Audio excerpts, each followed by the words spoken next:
Good morning everyone, good morning. जी, so visible, audible, yes. Good morning, good morning, good morning, good morning everyone, good morning, very good morning to all of you.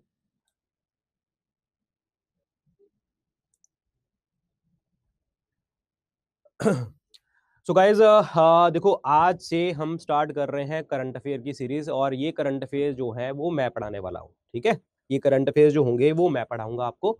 और ये current affairs जो weekly current affairs हैं, ठीक है, ये सबको आपको पता है।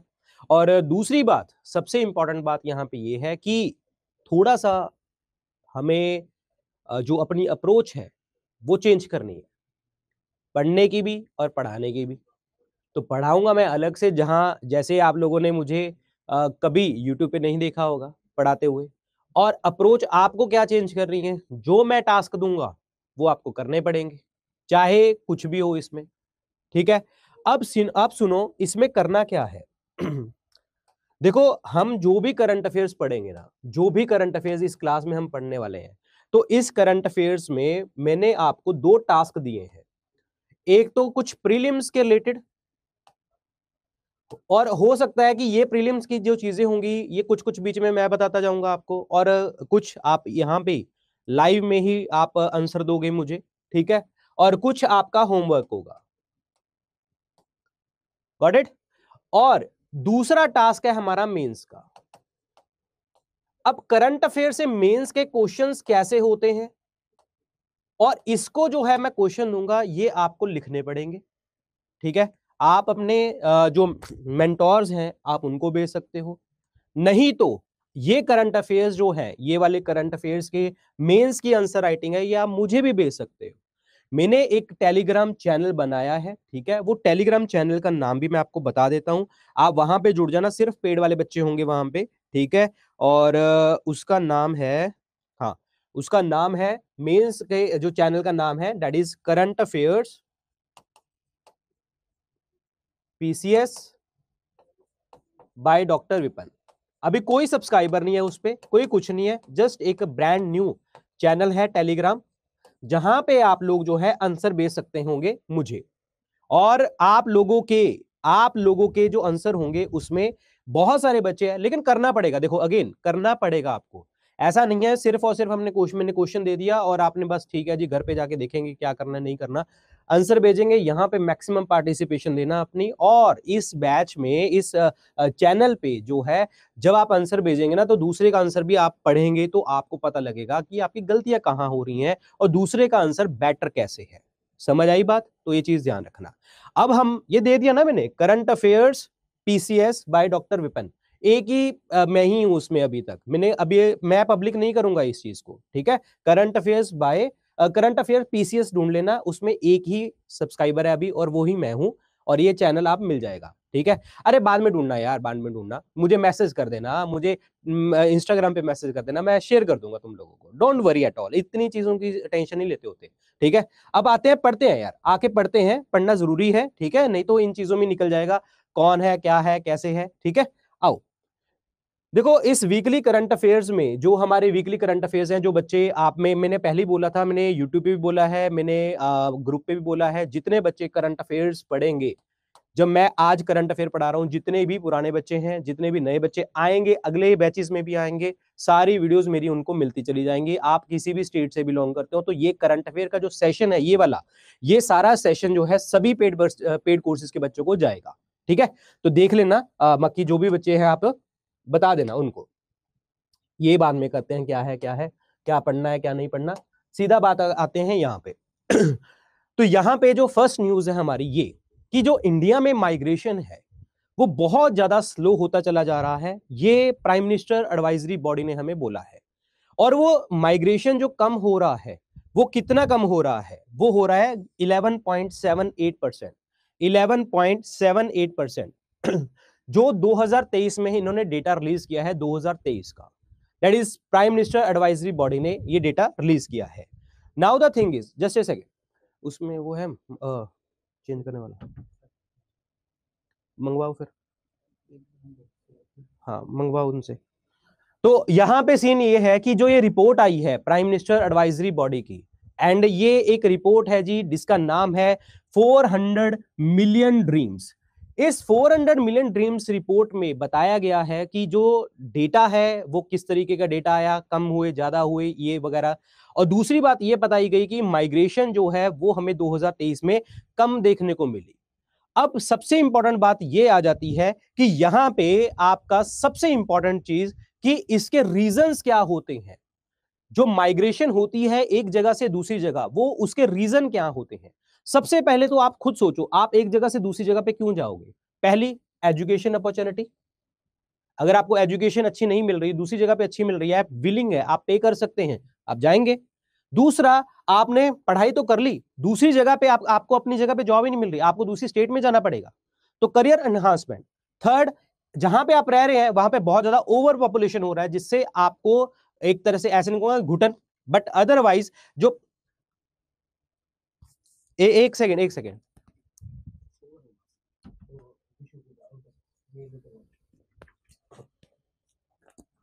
तो यहां पे जो है ओवर पॉपुलेशन का सीन आ गया। ओवर पॉपुलेशन जहां पे होगा, क्राउडेड एरिया होगा, तो बंदे लोग एक जगह से दूसरी जगह पे जाने की कोशिश करेंगे। फोर्थ आपका पॉइंट बनेगा जी आपका रिलीजियस और सोशल रीजन। नहीं भाई ठीक है, मैं हिंदू हूं, वहां पे मुस्लिम लोग रहते हैं, वहां पे मैं मुस्लिम हूं, वहां पे बहुत हिंदू धर्म के लोग रहते हैं, मैं क्रिश्चियन हूं, वहां पे और कोई धर्म के लोग रहते हैं, ये भी रीजन हो सकता है। मेरी सोसाइटी, मेरा खान पान उनके खान पान जैसा नहीं है, तो ऑब्वियसली एक जगह से दूसरी जगह पे पर्सन शिफ्ट हो जाएगा। और या फिर गरीबी बहुत ज्यादा चल रही है, पॉवर्टी, गरीबी है, ऑब्वियसली अगर मैं विलिंग हूं, मेरे पास पैसा है, तो मैं गरीबी वाली जगह पे क्यों रहूंगा। एंड बेटर हेल्थ केयर, सबसे इंपॉर्टेंट। अब हेल्थ केयर है, लेट सपोज आप छोटे से गांव में रहते हो और आपको पता है कि वहां आप पैसे हैं, आपके पास सब कुछ है, लेकिन आप गांव में रहते हो, वहां पे क्या है, हेल्थ, प्राइमरी हेल्थ केयर ही है। लेकिन अब क्या है, आपको पता है कि आपके घर में कोई बड़ा मतलब कोई बड़ा बुजुर्ग जो भी है वो एक पेशेंट है, तो आप, क्या लगता है आपको कि आप पैसे वाले भी हो, पैसा भी है आपके पास, आप उस जगह पे रहेंगे? नहीं। जहां पे आपको हेल्थ केयर सर्विसेज ज्यादा मिलेंगी वहां पे आप जाएंगे। पॉलिटिकल कॉजेज भी हो सकते हैं। पॉलिटिकल कॉजेज में किसी पार्टी का सपोर्ट ना सपोर्ट, जहां पे बहुत ज्यादा पॉलिटिकल चीजें चल रही हो, तो वहां पे भी आप रहना पसंद नहीं करेंगे। एंड वॉर और कॉन्फ्लिक्ट जोन, आप बॉर्डर एरिया देख लो, बॉर्डर एरिया पे सबसे कम पॉपुलेशन होती है। कॉन्फ्लिक्ट वाला पार्ट वही सेम। इन्वायरमेंटल फैक्टर्स, कहीं पे पानी अच्छा नहीं है, कहीं पे बारिश नहीं होती, कहीं पे ठंड ज्यादा पड़ती है, कहीं पे धूप ज्यादा आती है, इन्वायरमेंटल फैक्टर्स। व्हाई नॉट, क्यों नहीं, हम अगर अगर let's suppose if I am rich, मैं अमीर आदमी हूं, मैं पढ़ा लिखा हूं, तो मैं क्यों नहीं एक जगह से दूसरी जगह पे शिफ्ट होऊंगा? क्यों? ये सारे रीजन जो है हमारे बनते हैं रीजन कि हम एक जगह से दूसरी जगह पे शिफ्ट हो। अभी जो एडवाइजरी बॉडी ने हमें ये रिपोर्ट दी है कि हाँ, ये जो रिपोर्ट दी है कि इतने लोग जो हैं निकले हैं अपनी माइग्रेशन से, मतलब 2023 में कम हुए हैं, वो रीजन समझ गए कि क्यों जाते हैं लोग। अब बात करते हैं कि क्यों कम हुए और कितने परसेंटेज कम हुए। ये डेटा वाला पार्ट है, ये मेंस आंसर राइटिंग में बड़ा काम आता है आपको। और जो आपका प्रीलिम्स का पार्ट है, वहां पे स्टेटमेंट बेस में बहुत काम आता है। कई बार वो स्टेटमेंट में इसी तरीके से क्वेश्चन डाल देते हैं और वहां पे आपको आंसर देना पड़ता है। तो पहली बात तो रिपोर्ट का जो नाम है वो क्या है आपका, दैट इज 400 मिलियन रिपोर्ट, ठीक है। और इसमें हमें डेटा मिला कि 2011 में जो माइग्रेंट्स हुए थे वो 45 to 57% लोग देखने को मिले थे, और 2023 में 40.2, जाने कि यहां पे रिडक्शन हो गया, माइग्रेशन कम हो रहा है, ठीक है। अब दूसरी बात अगर बात करी जाए कि टेलीकॉम डेटा के अकॉर्डिंग, जब आप टेलीफोन यूज करते हैं तो ऑब्वियसली बात है, नई जगह पे जाके नया सिम लेते हैं, नया काम करते हैं, जो भी है, नया नंबर लेते हैं, तो टेलीकॉम डेटा के अकॉर्डिंग जो है अप्रैल जून ऐसा महीना था जहां पे सबसे ज्यादा हाईएस्ट मूवमेंट देखने को मिलती थी, और दूसरा महीना होता है नवंबर से दिसंबर, जहां पे माइग्रेशन सबसे ज्यादा देखने को हमें मिलती है। लेकिन हमारे यहां पे तो उल्टा सीन चल रहा है, 45.57% जो है 2011 में थे, और 2023 में 40.2, यानी कि 4-5% के आसपास डिक्रीज देखने को मिल रहा है यहां पे, ठीक है। अब बात करी जाए कि इसकी जो चीजें हैं, यहां पे लो माइग्रेशन, यानी कि एक जगह से अगर दूसरी जगह पे पॉपुलेशन कम जा रही है, मतलब लोग कम गए हैं, उसका रीजन क्या होगा? अब वही सारे रीजन जो मैंने तुम्हें स्टार्टिंग में बताए थे कि हाँ, दीज आर द रीजन कि जिसके कारण जो है माइग्रेशन होती है एक जगह से दूसरी जगह पे। अब सीन यहां पे ये है कि इसमें माइग्रेशन जो कम हुई है वो क्यों होगा? क्योंकि आपको पब्लिक सर्विसेज मिल रही है, इकोनॉमिक अपॉर्चुनिटी है, सीधी सी बात है कि आपको हेल्थ केयर सर्विसेज मिल रही है, आपके पास पैसा है, आप गवर्नमेंट जॉब लगा लो, प्राइवेट जॉब्स लगा लो, वहां पे ज्यादा मिल रही हैं, हर एरिया में पहुंच रही हैं, सर्विसेज है, हेल्थ है, एजुकेशन है, पानी है, कुछ भी इस तरीके की कोई प्रॉब्लम जो है अब आपके लोकल एरियाज में नहीं देखने को मिल रही, जिसके कारण जो है लोग एक जगह से दूसरी जगह पे शिफ्ट होना कम हो रहे हैं। तो दिस वाज द रीजन कि हाँ, ये आपका रीजन है कम होने का, ये रीजन है आपका कम होने का कि यहां पे पॉपुलेशन कम जा रही है। ये डेटा निकल के आया हमारा एडवाइजरी बॉडी के द्वारा। अब बात करी जाए यहां पे 2011 के जो माइग्रेशन रेट परसेंटेज था, यहां पे परसेंटेज है ध्यान रखना, 2011 में 37.64% था, 2033 में 28.88% देखने को मिल रहा था। अब यहां पे देखिए जी, ये डेटा निकाला है 2011 में 11% मतलब हमें डिक्रीज कितना हुआ, 11.78% फ्रॉम 45.57 करोड़ जो 2011 में लोग शिफ्ट हुए थे, अब आ चुकी हैं 40.20 करोड़ 2023 में। मतलब आपका डेटा जो रिड्यूस हुआ वो 11.78% डिक्रीज हो जाता है। माइग्रेशन रेट जो है आपका 37.64 से जो 2011 में था और 28.88% हो गया 2023 में। और इसका रीजन क्या है, क्योंकि आपने देखो ये माइग्रेशन कम होने का रीजन क्या है कि आपके पास सर्विसेज प्रॉपर तरीके से पहुंच रही है। और इस दौरान हमने देखा 2011 से 2023 में हमने देखा कि सबसे ज्यादा जो लोग शिफ्ट हो रहे हैं, माइग्रेशन जो हो रही है वो किन राज्यों में हो रही है। दिस इज इंपॉर्टेंट, ये फैक्चुअल भी है, प्रीलिम्स रिलेटेड भी पूछा जा सकता है, मेंस आंसर राइटिंग में लिखना ही पड़ेगा आपको। वेस्ट बंगाल, राजस्थान एंड कर्नाटका, यहां पे आपको माइग्रेशन अराइवल जो है सबसे ज्यादा देखने को आपको मिल रहा है। नंबर 2, यहां पे महाराष्ट्र और आंध्र प्रदेश जो है ऐसी स्टेट जहां पे जो माइग्रेशन का रेट है वो आपको कम देखने को मिला। मतलब कहने का मतलब यहां पे महाराष्ट्र और आंध्र प्रदेश में हो सकता है पब्लिक सर्विसेज अच्छी हो गई हो सकता है इकोनॉमिक अपॉर्चुनिटीज अच्छी हो गई हो, तो लोगों ने एक जगह से दूसरी जगह पे शिफ्ट नहीं किया। और यहां पे जो लोग ज्यादा शिफ्ट कर रहे हैं, इकोनॉमिक सर्विसेज, इकोनॉमिक डेवलपमेंट यहां पे ना हो रही हो, पब्लिक सर्विसेज यहां पे ना हो रही हो, जहां मतलब मिल ना रही हो, हेल्थ केयर अच्छा ना हो, तो इसी लोग यहां पे एक जगह से दूसरी जगह पे शिफ्ट कर रहे हैं। अब यहां पे अगर देखा जाए इस डेटा के अकॉर्डिंग, सबसे टॉप डिस्ट्रिक्ट जो है जहां पे माइग्रेंट्स जो है अट्रैक्ट हुए हैं, सबसे जाने मतलब वहां पे लोग सबसे ज्यादा गए हैं, मुंबई, बेंगलुरु, हावड़ा, सेंट्रल दिल्ली एंड हैदराबाद। और ये पीक पीरियड मैंने आपको बताया था अप्रैल से जून, और दूसरा पीक पीरियड होता है नवंबर से दिसंबर, क्योंकि फेस्टिवल और फैमिली इवेंट्स देखने को मिलते हैं। और एक सबसे बड़ा इंपैक्ट ये पड़ता है पेंडेमिक इंपैक्ट। पेंडेमिक में एक जगह से दूसरी जगह पे लोग गए थे, लोगों का वर्क फ्रॉम होम हो गया है, लोगों को अपने एरियाज में जॉब्स मिल गई हैं, इसीलिए ये रिडक्शन हमें देखने को मिला। ठीक है, पेंडेमिक इंपैक्ट का post pandemic migration during a peak month, example May 2023, यहां पे जो है 66.67% lower than the 2012, indicating a permanent shift in the migration trend. अब आप देखो इसका रीजन क्या बना सकते हैं, आंसर राइटिंग की बात करते हैं हम यहां पे। इसका रीजन क्या बन सकता है कि ये लोग परमानेंट वहां पे शिफ्ट हो गए जहां पे ये बिलोंग करते थे। देखो ठीक है, कंपनीज के जो खर्चे हैं वो भी कम होते हैं। लेट्स सपोज मैं यहाँ पे पढ़ा रहा हूँ, ठीक है, और लेट्स सपोज मैं यहाँ पे जो है अपने घर से नहीं पढ़ा रहा, मैं कहीं और से पढ़ा रहा हूँ, मैं मेन ऑफिस से पढ़ा रहा हूँ, लेट्स सपोज, ठीक है। तो अगर मैं मेन ऑफिस में आता हूँ तो मेन ऑफिस का खर्चा भी तो है ना इस जगह का।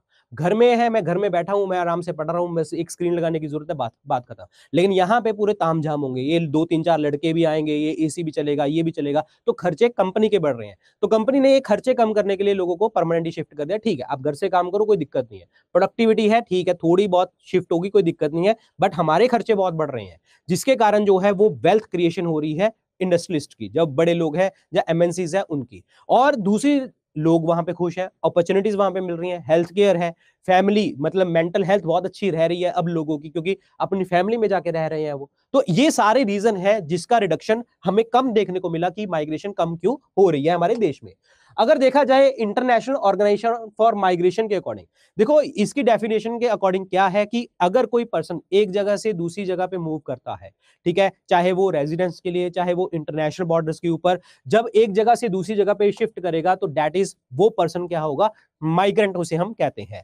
अब माइग्रेशन क्यों होती है वो रीजन आपको मैंने बता दिए, और यहां पे माइग्रेशन जो है सबसे इंपॉर्टेंट क्यों आती है, क्योंकि वहां पे अगर इफेक्टिव पॉलिसीज, प्रोग्राम्स और प्रैक्टिकल इंटरवेंशन जो है, political intervention, practical intervention proper तरीके से हो तो उसमें चेंजेस हमें देखने को मिलेगा। अगर पॉलिटिकल चीजें वहां पे बहुत ज्यादा हो रही हैं तो लोग माइग्रेंट्स की तरफ जाएंगे, वहां पे करियर इन्हांसमेंट नहीं है तो आप दूसरी जगह पे जाएंगे जहां पे आपको ये चीजें मिलेंगी। तो ये सारे रीजन बन रहे हैं यहां पे, ठीक है। नाउ द थिंग इज, कि यहाँ पे गवर्नमेंट ने बहुत सारे इनिशिएटिव्स लिए हैं इस माइग्रेशन के लिए। वो कौन से इनिशिएटिव है? The number one is the prime minister street vendors Atmanirbhar Nidhi, prime minister Svanidhi, जिसके अंतर्गत वो फाइनेंशियल सपोर्ट प्रोवाइड कर रहे हैं स्ट्रीट वेंडर्स को कि भाई आपको बड़े शहरों में आने की कोई जरूरत नहीं है। और प्राइम मिनिस्टर श्रम योगी मानधन योजना, जिसमें हम पेंशन्स दे रहे हैं जितने भी आपके इनफॉर्मल सेक्टर में है। अब फॉर्मल और इनफॉर्मल का मतलब क्या होगा? इनफॉर्मल का मतलब जो है दैट मींस जो आप जिसमें जैसे ये लेबर्स की बात आ जाए, स्ट्रीट वेंडर्स की बात आ जाए, लोकल शॉप्स की बात आ जाए, मतलब जो एक जगह से दूसरी जगह पे शिफ्ट हो सकते हैं, इनफॉर्मल सेक्टर्स, इनफॉर्मल वर्कर्स की बात करी जाए तो उसमें हम उनको पेंशन भी दे रहे हैं। One nation one ration card, जिसमें हम उनको फूड सिक्योरिटी प्रोवाइड कर रहे हैं। और साथ के साथ जो है मेरा राशन ऐप, जो मेरा राशन ऐप है आपका, ठीक है, इसमें हम पब्लिक डिस्ट्रीब्यूशन सिस्टम जो है माइग्रेंट्स के लिए प्रोवाइड कर रहे हैं, उनको एक्सेस दे रहे हैं यहाँ पे। तो कहने का मतलब ये हुआ कि प्राइम मिनिस्टर जो गवर्नमेंट है, गवर्नमेंट भी बहुत सारे इनिशिएटिव ले रही है सो दैट आपकी इकोनॉमिक ग्रोथ भी होती चली जाए और माइग्रेंट इधर से उधर जो जा रहे हैं जहां पे भी हैं वो सेट रहे, अगर जा रहे हैं तो उनको ये सारी चीजें मिलती चली जाए। लेकिन अब एक चीज यहां पे ये भी आती है जो आपको मेंस आंसर राइटिंग में काम बहुत जाएगी कि 2011 का जो सेंसस आया था उसका डेटा क्या था। अब जो हमने पहले डिस्कस किया था वो डेटा था 2011 से लेके 2023 तक का, कि जिसमें वेस्ट बंगाल ये सब जहां पे जो पॉपुलेशन जो है एक जगह से दूसरी जगह पे गई, सबसे जो ज्यादा लोग गए मुंबई में गए, बेंगलुरु में गए, ये सारा डेटा 2011 से 2023 तक का था। लेकिन अगर मैं सेंसस की बात करता हूं, अभी लेटेस्ट सेंसस जो आज के अकॉर्डिंग अगर हम बात करें तो 2011 का सेंसस हुआ है हमारा। तो 2011 के सेंसस के अकॉर्डिंग जो है हमारे ये सेंसस कहता क्या है, 2011 का सेंसस हमें कहता क्या है कि latest government data on migration जो 2011 का आया था कि इंडिया में 45.6% माइग्रेंट्स जो है 2011 में देखने को मिले, जिस जो कि 38% पॉपुलेशन का बनता है। लेकिन 2011 से 2001 से 2011 में जो पॉपुलेशन है वो 18% जो है बढ़ी है और माइग्रेंट्स जो है आपके पहुंच चुके हैं 45% तक। 99% जो टोटल माइग्रेशन है वो इंटरनल है। इंटरनल का मतलब अपने देश के अंदर ही एक जगह से दूसरी जगह पे आप जा रहे हैं। और इमाइग्रेंट्स है यानी कि इंटरनेशनल माइग्रेंट्स, यानी कि इंटरनेशनल माइग्रेंट्स हमारे देश में आ रहे हैं और ये आपका डेटा कंसिस्ट करते हैं ओनली 1%। मतलब 99% जो डेटा है हमारा माइग्रेंट्स का वो एक स्टेट से दूसरी स्टेट, एक गांव से शहर में, शहर से गांव में ऐसे लोग आ रहे हैं। लेकिन 1% वो हैं जो बाहर से हमारे देश में आ रहे हैं। ये 2011 का सेंसस का डेटा है, ठीक है। और इसमें बोला गया है कि यहां पे जो माइग्रेंट सबसे ज्यादा देखने को मिले 99% में से सबसे ज्यादा माइग्रेंट्स कहां पे देखने को मिले? 21 करोड़ लोग देखने को मिले रूरल टू रूरल माइग्रेंट्स, यानी कि एक जगह से दूसरी जगह पे जो बंदा गया है वो रूरल टू रूरल। तो this is a prelims fact, this is a prelims fact, यहां पे इंपॉर्टेंट बन गया। हमारी पॉपुलेशन जो माइग्रेंट्स हुई है एक जगह से दूसरी जगह के ऊपर, वो कौन सी, कहां पे, कौन सी कैटेगरी में सबसे ज्यादा हुई है? तो आपको बोलेंगे रूरल टू रूरल। और सबसे ज्यादा कितनी? 21 करोड़। नंबर इंपॉर्टेंट नहीं है, ये रूरल टू रूरल माइग्रेंट्स बड़े इंपॉर्टेंट है। और जो कितना कंपोज करते हैं 54% of the classified internal migration. और इंटरनल माइग्रेशन कितनी हो रही थी? 99%। और उसमें 21 करोड़ लोग जो है rural to rural urban migrants हो रहे हैं यहाँ पे। और यहां पे देखा जाए intra state movement, intra state का मतलब within the states, intra state movement जो देखने को मिली 88% of all the internal migrants. Uttar Pradesh और बिहार में लार्जेस्ट सोर्स है इंटर स्टेट माइग्रेंट्स का। और महाराष्ट्र और दिल्ली में सबसे लार्जेस्ट रिसीवर, यानी कि महाराष्ट्र और दिल्ली में मतलब अलग अलग स्टेट्स के लोग आते हैं यहां पे काम करने के लिए। कहने का मतलब ये हुआ कि यहां पे जो ये महाराष्ट्र और दिल्ली में रिसीवर क्यों ज्यादा हो रहे हैं? Opportunities, career growth, health care, पैसा, पॉलिटिकल दबाव कुछ इतना ज्यादा नहीं है, बस अपना काम करो, निकलो, पैसे कमाओ, ठीक है। तो ये इंपॉर्टेंट डेटा है आपका। सो मेजॉरिटी जो है 70% इंट्रा स्टेट माइग्रेशन जो है वो आपकी क्यों हो रही है? मैरिज और फैमिली के लिए। समझ आया डेटा आपको? ये पॉइंट समझ आए कि जो ये लोग जो है रूरल टू रूरल भी जा रहे हैं, या तो गांव से हैं, जहां अपनी फैमिलियां वहां से हैं, या फिर वो आपकी मतलब एक जगह से दूसरी जगह पे शादी हो रही है। So this was the reason कि ये लोग इधर से उधर शिफ्ट हो रहे हैं। अभी ये वाला जो डेटा है ये 2011 का डेटा है। जो मैंने तुम्हें अभी पढ़ाया था सबसे पहले वो 2011 से लेके 2023 का डेटा था। तो इसका मतलब हमें 20 साल का डेटा इस क्लास में मिल गया है। अब 20 क्लास का डेटा जब तुम्हें मिल गया है तो आपको ये आंसर बताना है, आपको लिख के बताना है मुझे। आप मुझे ये भेजोगे आंसर लिख के, ये वाला question, discuss the change in trend of labour migration with in and outside India in last 2 to 3 decades। भाई आपको ट्रेंड बताना है यहाँ पे। अब डिस्कस करना है तो आप क्या बताएंगे कि क्यों जा रहे हैं लोग। सबसे आपने वही सारी चीज वही क्राइटेरिया क्रिएट करना है कि माइग्रेंट्स किसे कहते हैं, रीजन क्या होते हैं, फिर आपको बताना है कि ये रूरल टू रूरल सबसे ज्यादा हो रही है और शादियां हो रही हैं, फैमिली रीजन है, ये है वो डेटा इंपॉर्टेंट है, जो डेटा हमने लिखा है उसको डालना है यहाँ पे। इंटरनेशनल माइग्रेंट्स क्यों हो रहे हैं, क्योंकि वहां पे आपकी करियर ग्रोथ है, सेम वही चीज जहां भी अगर अगर हम बाहर जा रहे हैं, हमने 2011 के सेंसस के अकॉर्डिंग 1% बोला है लोग कि इंटरनेशनल माइग्रेंट्स है। और इंटरनेशनल माइग्रेंट्स अगर 140 करोड़ की पॉपुलेशन की बात करें तो 1.4 करोड़ जो है लोग हमारे देश के बाहर जा रहे हैं। वो क्यों जा रहे हैं, पैसा, career growth, family, health and all, ये सब चीजें। तो वो आपने इसमें ट्रेंड डिस्कस करना है। ये आपने कमेंट तो है ही नहीं है यहाँ पे, ये आप लोगों ने मुझे आंसर लिख के भेजना है, जो मैंने टेलीग्राम चैनल बताया है आपको। नहीं वहां पे भेज सकते जहां पे नहीं मिला, ठीक है, तो आप लोग आप लोग क्या करेंगे कि आप मुझे इंस्टाग्राम पे मैसेज करेंगे या जहां पे भी मैं आपको लिंक वो शेयर कर दूंगा, ठीक है। और एक प्रीलिम्स का क्वेश्चन है आपका, जो आपने खुद से लिख लेना है। ये पीडीएफ जहां पे मैं ये आपको साफ सुथरी पीडीएफ में मिलेगी, और जो मैंने लिख रहा हूं ना ये वाली पीडीएफ भी आपको मिलेगी कि हाँ यहाँ पे क्या है, यहाँ पे क्या है, कुछ भी लिख रहा हूं ना मैं, वो पीडीएफ में मैं आपको दिला दूंगा। तो टेंशन नहीं लेनी किसी चीज की, ठीक है। अब क्वेश्चन आपका प्रीलिम्स का क्वेश्चन ये है कि इंटरनेशनल ऑर्गेनाइजेशन फॉर माइग्रेशन के हेडक्वार्टर्स कहां पे है, ये आपने बताना है मुझे, ठीक है। तो लेकिन मैंने कहा ना कि आपको मैं मेहनत करवाऊंगा, मैं मेहनत करूंगा नहीं, मेहनत करवाऊंगा। समझ आई बात, मैं कर तो रहा ही हूं लेकिन आपसे भी करवानी है मुझे, तो ये चीज ध्यान रखना। ये आपका पहला न्यूज था, तो समझ आया आपको, पहले ये बताओ मुझे ये आपको समझ में आया?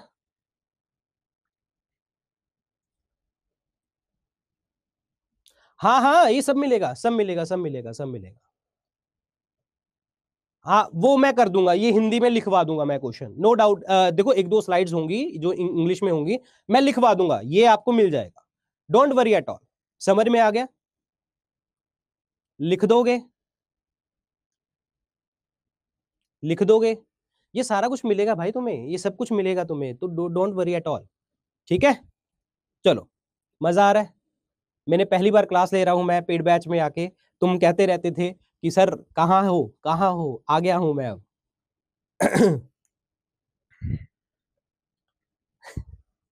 हाँ ठीक है, चलिए आगे बढ़ते हैं, ठीक है।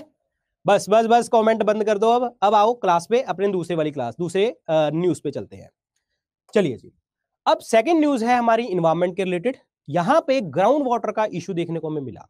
अब ग्राउंड वाटर का जो इशू है वो क्या देखने को मिला कि ये बोलते हैं कि जो ग्राउंड वाटर है वो बढ़ चुका है, रिचार्ज हो गया है, कितना, 15 बिलियन क्यूबिक मीटर। और इसका जो एक्सट्रैक्शन है, जो हम पानी निकाल रहे थे ग्राउंड वाटर, वो कम हो गया है 3 बिलियन क्यूबिक मीटर से। तो कहने का मतलब इंपॉर्टेंट बन गया हमारा ग्राउंड वाटर डेटा, बड़ा इंपॉर्टेंट होगा, जो मेंस में आपको लिखने में बहुत काम आएगा, ठीक है। क्योंकि आपके इश्यूज आते हैं, सोशल इश्यूज या आपके इन्वायरमेंटल इश्यूज, वहां पे पेपर में काम आता है, ठीक है। चलिए न्यूज क्या है, जल शक्ति मिनिस्ट्री ने ये वर्ड यूज किया है कि ग्राउंड वाटर रिपोर्ट आई है जी 2024 की, इसमें लेटेस्ट हमें ट्रेंड देखने को मिले कि ग्राउंड वाटर जो है 15 बिलियन क्यूबिक मीटर जो है वो रिचार्ज हो गया, और उसका एक्सट्रैक्शन जो है 3 बिलियन क्यूबिक मीटर कम हो गया। ये असेसमेंट जो करी है वो किसने करी है, central ground water board under the union ministry of जल शक्ति, और इसके साथ कोलैबोरेट किया है किसने, राज्यों ने और यूनियन टेरिटरीज ने कोलैबोरेशन करी है। अब यहां पे लास्ट 5 असेसमेंट हमने देखने को मिली, और इसमें हमें देखने को मिला कि जो पानी है वो रिचार्ज हो रहा है कंसिस्टेंटली, कहां पे, जितने भी tanks, ponds, water conservation structures, ये सारे जहां जहां पे हमारा पानी जहां पे यूज होता है, जिस तरीके से हम पानी यूज करते हैं। अच्छा एक चीज बताओ, हमारा देश में सबसे ज्यादा जो इरिगेशन होता है वो कहां से होता है, कमेंट सेक्शन में लिख के बताओ। हमारे जो इंडिया में सबसे ज्यादा जो सिंचाई होती है वो कहां से होती है, वो सिंचाई होती है ट्यूबवेल से। कहां से होती है, ट्यूबवेल से। समझ आई बात, सबसे ज्यादा ठीक है, सबसे ज्यादा जो होती है वो ट्यूबवेल से देखने को हमें मिलती है, ये चीज ध्यान रखना। अब बात करते हैं यहां पे रिचार्ज जो है टैंक से, पॉन्ड से, जितनी भी वाटर कंजर्वेशन बॉडीज हैं वो बढ़ा जी आपका 11.36 बिलियन क्यूबिक मीटर सिंस 2017, और फ्रॉम 13.98 से 25.3 बिलियन क्यूबिक मीटर बढ़ चुका है 2024 में। और परसेंटेज जो असेसमेंट यूनिट देखने को मिली कि इसमें जो परसेंटेज है रिजर्व्ड कैटेगरी के अंतर्गत इंक्रीज हुआ 62.6% इन 2017 टू 73.4% इन 2024, जाने के ये जो है 2023 में पहुंच चुका था, जाने के 73.14 2023 में। यहां पे देखो एक चीज आपको बता दूं कि यहां पे आपको एक चीज याद रखनी है कि 15 बिलियन क्यूबिक मीटर तो बढ़ा है, रिपोर्ट आई है, और उसका जो पानी हमने निकालना कम हुआ वो कितना कम हुआ, 3 बिलियन क्यूबिक मीटर हमने कम कर दिया।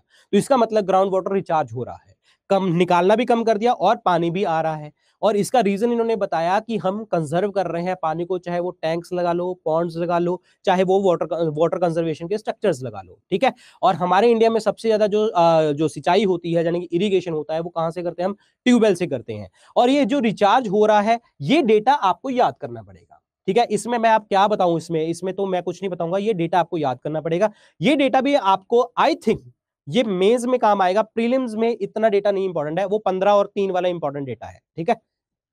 आगे बात करते हैं, जो टोटल ग्राउंड वाटर रिचार्ज हुआ है कंट्री में वो कितना हुआ है, 446.90 billion cubic metre. Annual exploitable ground water resource in the country, मतलब जहां से पानी का सारा साल का पानी जो है हम एक्सप्लॉइट करते हैं 406.19 बिलियन क्यूबिक मीटर।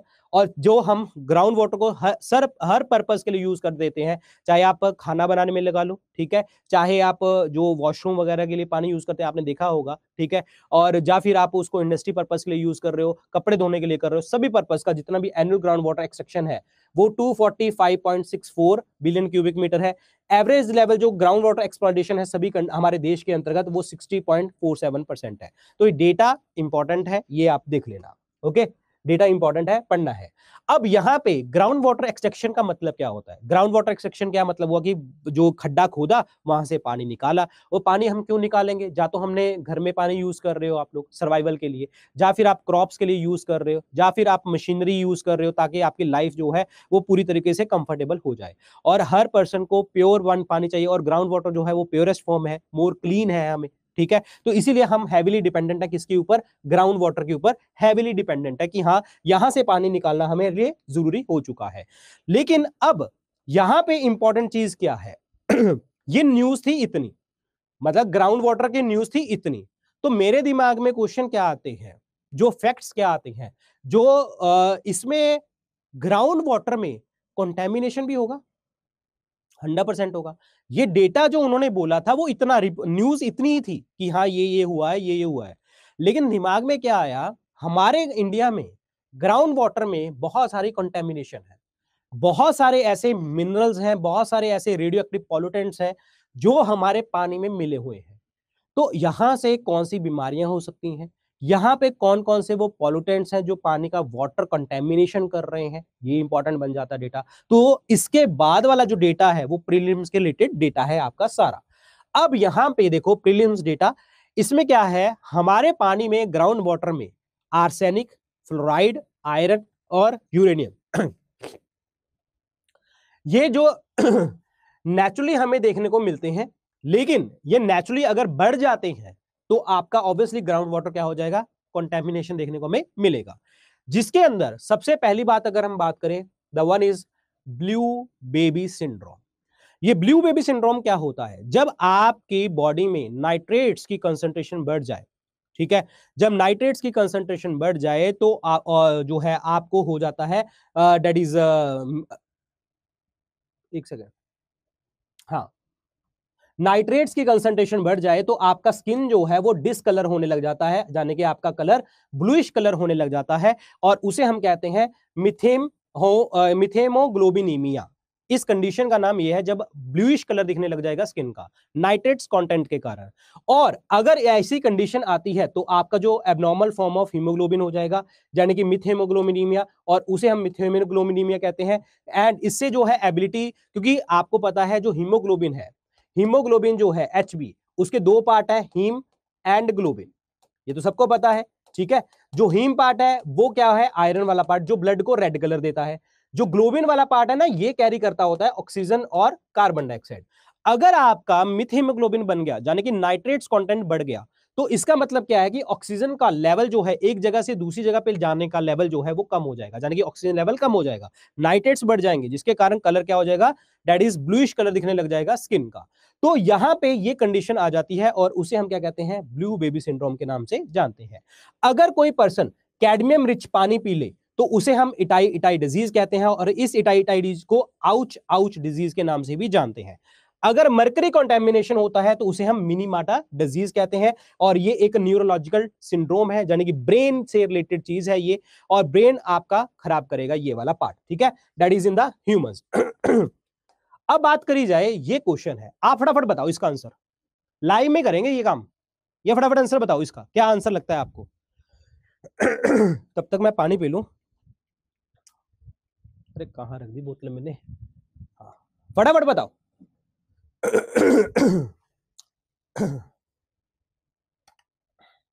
फटाफट बताओ इसका आंसर।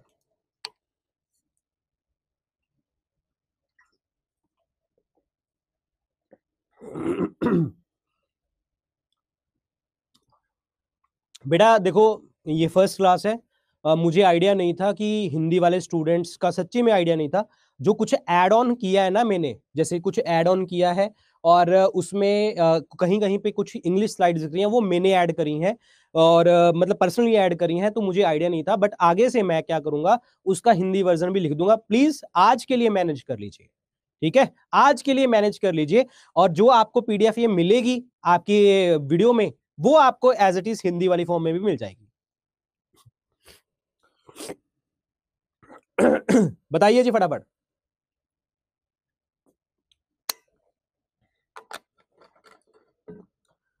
देखो ये क्या कह रहा है, पॉल्यूटेंट्स जो हैं ड्रिंकिंग वाटर में कौन कौन से आपको देखने को मिलते हैं डिफरेंट डिफरेंट कंट्रीज के पार्ट में, आर्सेनिक, फ्लोराइड, फॉर्मेल्डेहाइड, यूरेनियम, सॉर्बिटोल। तो ये कौन सा आंसर बनता है जी आपका? आंसर नंबर सी, ठीक है। जो बच्चे आंसर दे रहे थे, तो इसमें आर्सेनिक हमें देखने को मिलता है, हमें फ्लोराइड देखने को मिलता है पानी में, और यूरेनियम का कंटेंट हमें देखने को मिलता है। तो this was the right answer. तो यहां से हमें मेंस का क्वेश्चन क्या निकलता है, ये वाला।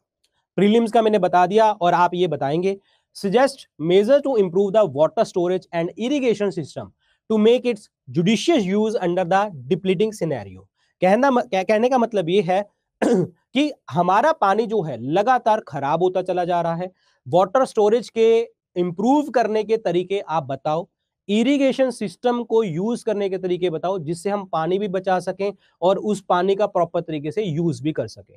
तो आप बहुत सारे मेथड यूज कर सकते हो, जैसे ड्रिप इरिगेशन का मेथड है, रेन वाटर हार्वेस्टिंग का मेथड है। तो ये सारे मेजर्स आपको लिखने पड़ेंगे।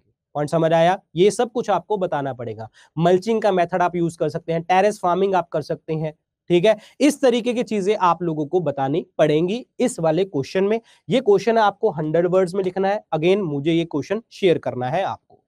पॉइंट समझ आया? समझ में आ गया आप लोगों को? तो ये आंसर आपने मुझे लिख के भेजना है।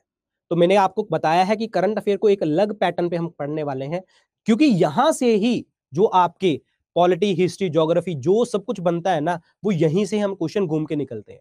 तो ये चीजें हम ऐसे पढ़ेंगे कि यहां से हमें इंपॉर्टेंट चीजें पता चलती जाए, related to prelims, related to mains, answer writing कैसे करनी है, और मतलब आंसर राइटिंग के क्वेश्चंस कैसे बन सकते हैं। तो इस तरीके की चीजें आपको मिलेंगी, ठीक है। एंड में बात करेंगे कहां पे सेंड करना है, कहां पे नहीं करना, जस्ट पढ़ लीजिए, जस्ट पढ़ लीजिए अभी, ठीक है। एंड में बात करेंगे आपसे। अगला क्वेश्चन है जी, अभी जो है ये आपको पता होगा शेंगेन एरिया, ठीक है, जहां पे शेंगेन एरिया होता क्या है।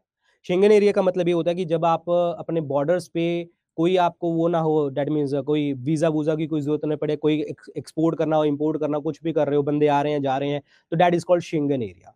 अभी जो है रोमानिया और बुल्गारिया कंट्रीज ने जो है वो आपके शेंगेन एरियाज में आए हैं और फुल टाइम मेंबर बन चुके हैं।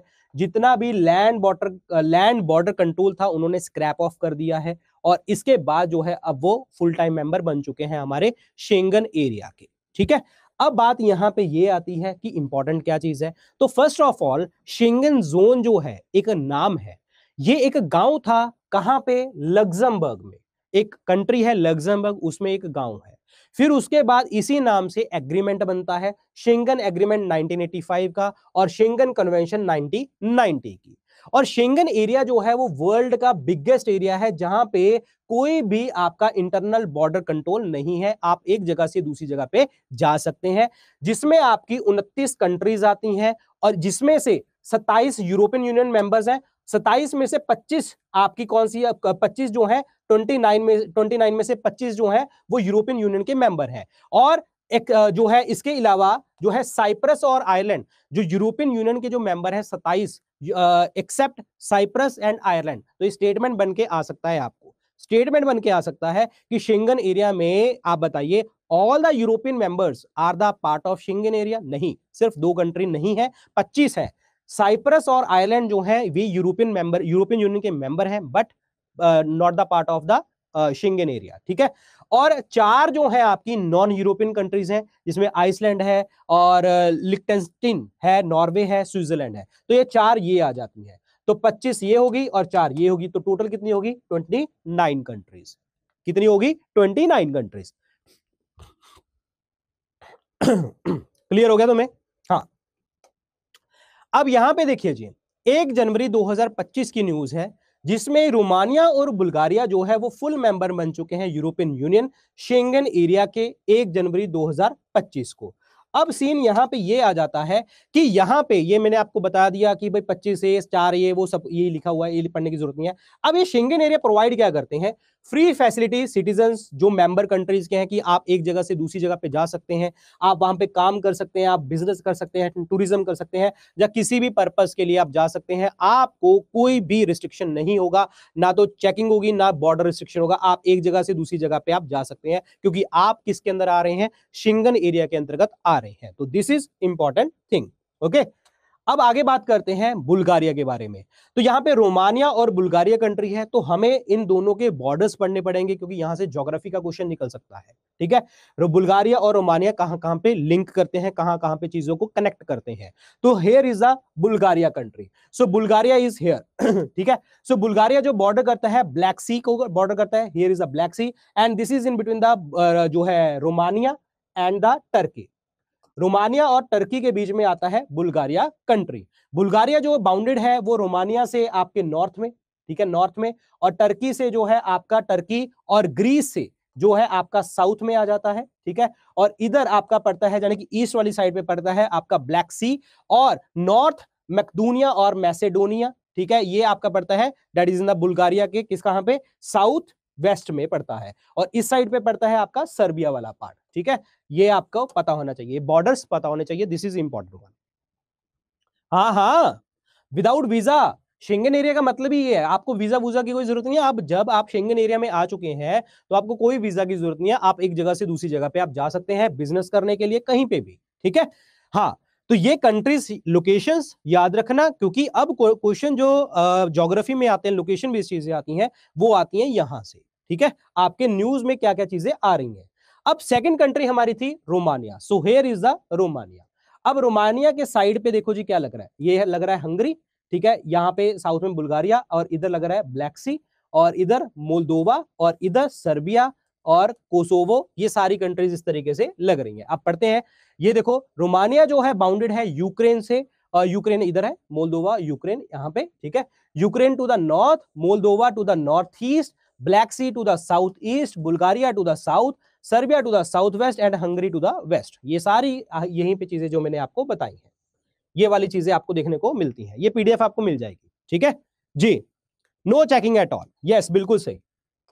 अब बात करते हैं कि शेंगन एरिया जो है एक एग्रीमेंट था, जैसे हमने बात करी थी, ये एग्रीमेंट साइन हुआ था 1985 में और किसके द्वारा? 5 मेंबर कंट्री के द्वारा जो यूरोपियन इकोनॉमिक कम्युनिटी का हिस्सा बनते हैं। यूरोपियन इकोनॉमिक कम्युनिटी का मतलब यह है कि जो यूरोपियन इकोनॉमी को देखते थे उस टाइम पे 1985 में, और वो कौन कौन सी कंट्रीज थी आपकी? Belgium, France, Germany, Luxembourg and Netherlands.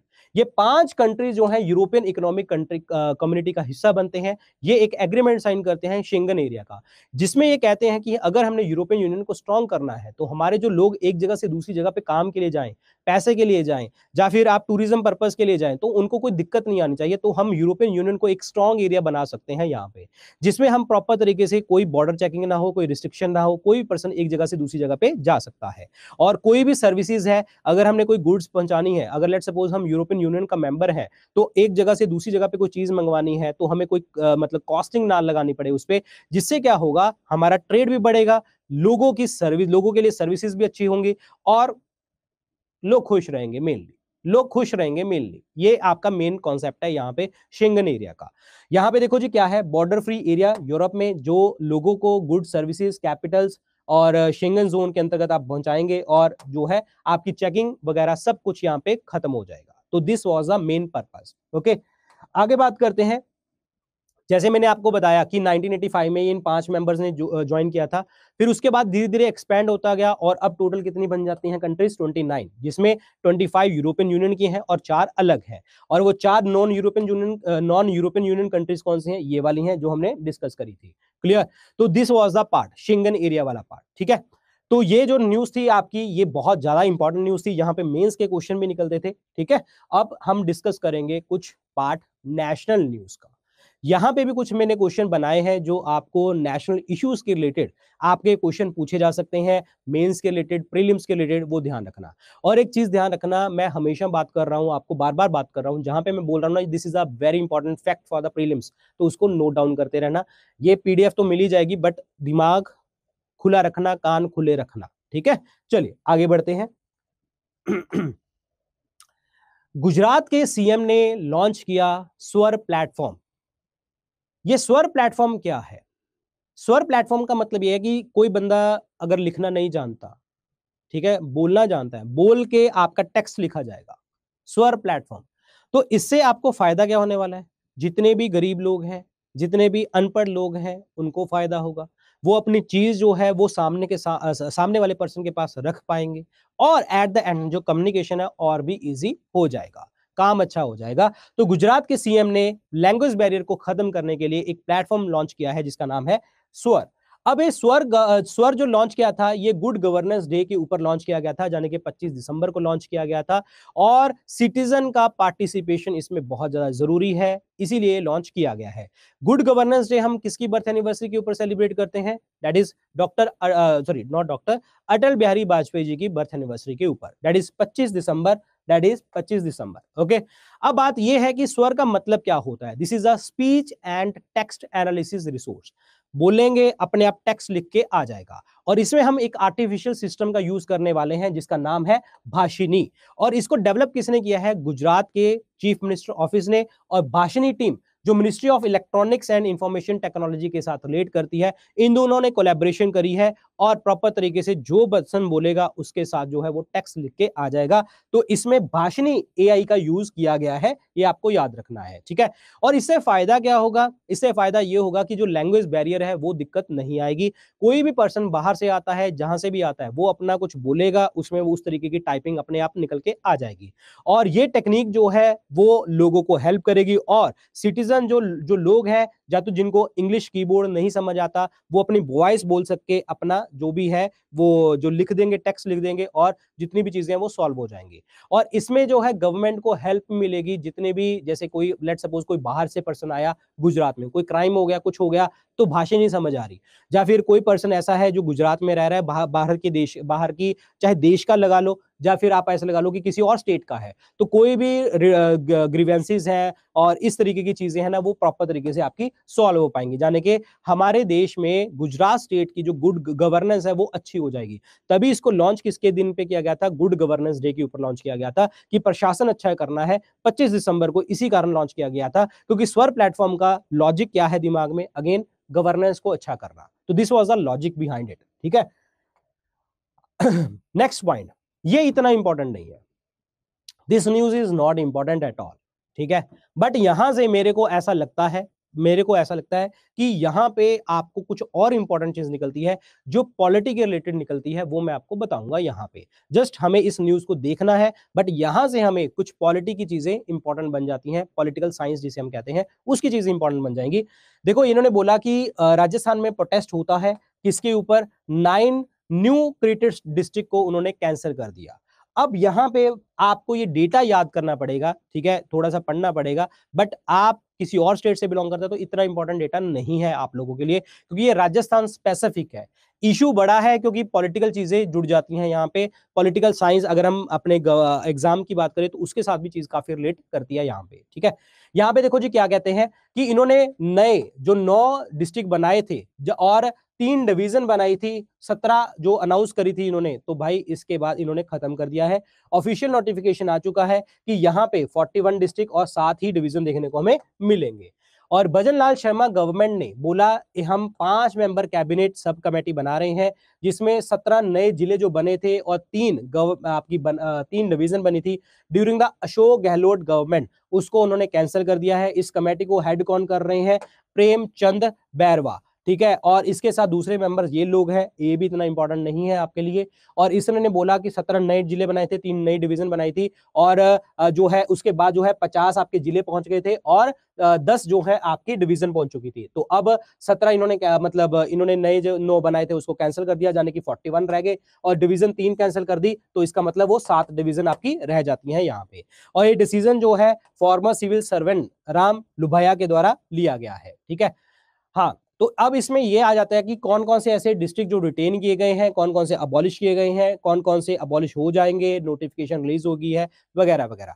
तो ये डेटा जो है ना, ये आप लोगों के लिए इतना इंपॉर्टेंट नहीं है। अगर आप राजस्थान से बिलोंग करते हैं और आप राजस्थान का पेपर कोई एग्जाम देंगे, ठीक है, ये आप जब एग्जाम देंगे तो आपके लिए ये डेटा इंपॉर्टेंट बन जाएगा। If you are from the Rajasthan, ठीक है, कोई भी पर्सन है और राजस्थान एग्जाम की तैयारी कर रहा है, तो उसके लिए डेटा इंपॉर्टेंट बन जाएगा, प्रीलिम्स के रिलेटेड ये डेटा इंपॉर्टेंट बन जाएगा।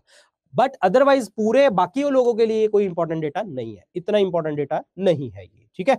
इंपॉर्टेंट क्या है यहाँ पे? इंपॉर्टेंट है ये वाला पार्ट, ये वाला पार्ट।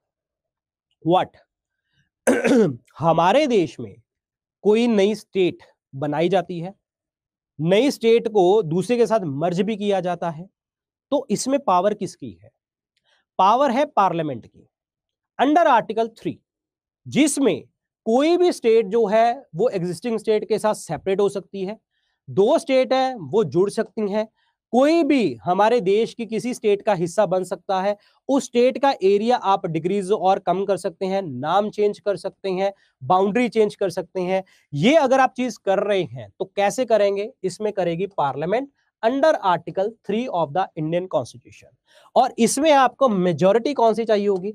सिंपल मेजॉरिटी, साधारण बहुमत, 50% प्लस 1, जाने के जो भी प्रेजेंट है 50% प्लस 1 वाले जो कंडीशन है अगर फुलफिल हो जाती है, हाँ कर देते हैं लोग, तो आपकी वो स्टेट बन जाएगी, टूट जाएगी, जुड़ जाएगी, जो भी है वो कर सकते हो। अब यहाँ पे कुछ रिस्ट्रिक्शन है पार्लियामेंट की पावर के ऊपर कि आप जो है नई स्टेट नहीं बना पाएंगे। देखिए, जब भी कोई भी नई स्टेट बनती है तो उसको रिकमेंडेशन लेनी पड़ती है आपको राष्ट्रपति से। अगर वो बिल जो है एरिया, बाउंड्रीज या नेम चेंज कर रहा है तो राष्ट्रपति जो है वो आपके स्टेट लेजिस्लेचर को अपना व्यूज प्रेजेंट करने के लिए बोलते हैं। अगर स्टेट लेजिस्लेचर ने कोई व्यू दे भी दिया तो उसके बाद पार्लियामेंट की मर्जी है, राष्ट्रपति की मर्जी होती है कि उस व्यू पॉइंट को माने या ना माने। पॉइंट समझ में आया? व्यू पॉइंट को माने या ना माने, तो दिस इज इंपॉर्टेंट वन, ठीक है। तो ये पता होना चाहिए तुम्हें। Just it was a news Rajasthan के रिलेटेड, तो मुझे लगा कि ये स्टेट के रिलेटेड आपको पेपर में क्वेश्चन पूछा जा सकता है, तो वो चाहे वो प्रीलिम्स के रिलेटेड हो, चाहे वो मेंस के रिलेटेड हो, वो कोई भी क्वेश्चन यहाँ पे बना सकता है। पर मैंने नहीं बनाया इसका ऐसा कोई क्वेश्चन, ठीक है, क्योंकि ये सिंपल था। हाँ जी, अगला question, this is A super important, this is A super important चीज इन्होंने छोटी सी बोली है, नॉट छोटी मतलब एक न्यूज वैसे बोली है, बट उसके रिलेटेड हिस्टोरिकल चीजें कहूं मैं, और आर्ट एंड कल्चर के रिलेटेड मैं बात करूं, और इंडिया और फॉरेन कंट्री के रिलेशंस की बात करूं, बहुत इंपॉर्टेंट पॉइंट बन जाते हैं यहाँ पे। News, it was a simple news कि कंट्री का पहला ग्लास ब्रिज बनाया गया कन्याकुमारी में समुद्र के ऊपर, और इसमें जो चीफ मिनिस्टर है एमके स्टैलिन, जो है एमके स्टैलिन जी ने इसको इनॉग्रेट किया है। इसकी जो लेंथ है वो है 77 मीटर एंड विड्थ है 10 मीटर्स। और यहाँ पे जो नए मतलब जो टूरिस्ट है वो 133 फीट हाई तिरुवल्लुवर जो उनका स्टैचू है उसको देख पाएंगे directly from the Vivekananda rock memorial on the coast of Kanyakumari, यानी कि यहां से वो तिरुवल्लुवर स्टैचू को देख पाएंगे 133 फीट हाइट वाला। और यहां पे जो गवर्नमेंट है उसने 37 करोड़ रुपए इस चीज के लिए खर्च किए हैं। और ये ग्लास ब्रिज जो है वो बो शेप्ड है, बो शेप मतलब तीर कमान वाला शेप, ठीक है। तो यहां पे जो स्ट्रॉन्ग विंड्स को जो है प्रोटेक्ट कर पाएगा।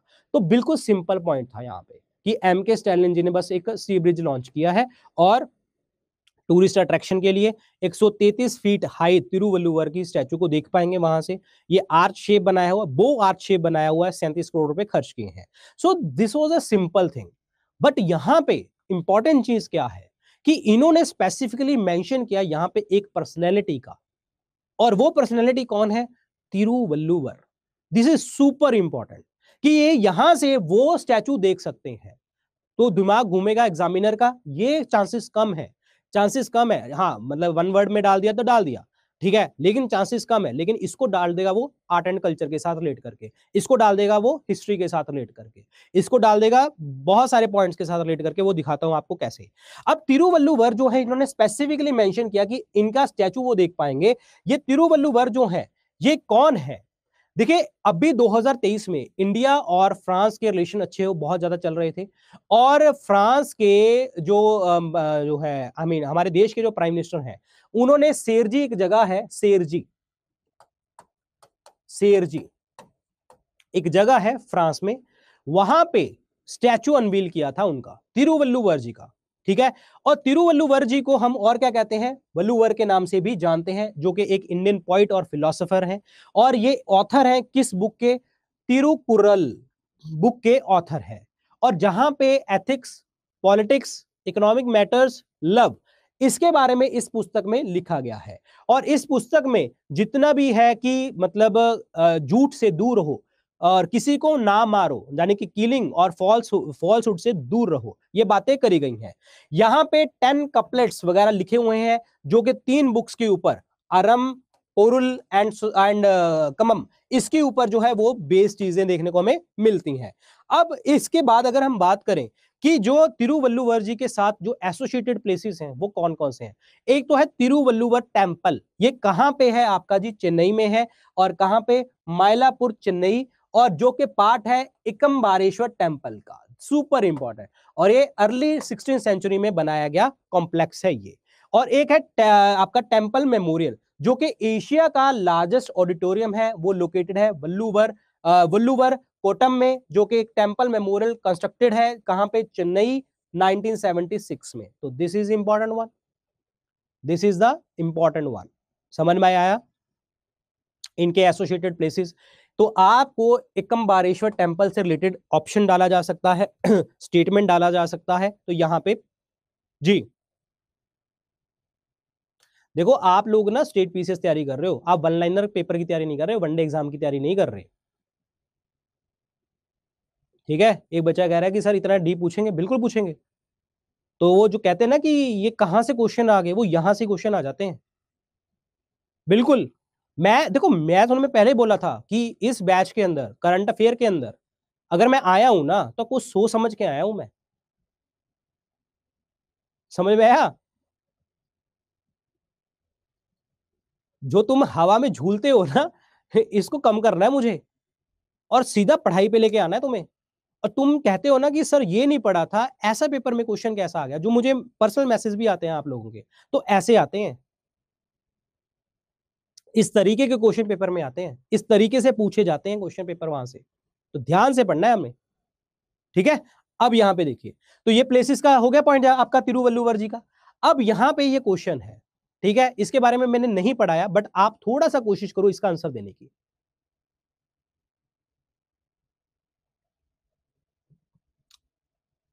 प्लीज पार्डन अगेन, मैंने हिंदी में नहीं लिखा क्योंकि ये सारा काम मेरा था, बट मैं जो है मतलब इसका ट्रांसलेशन करवा के दे दूंगा आप लोगों को।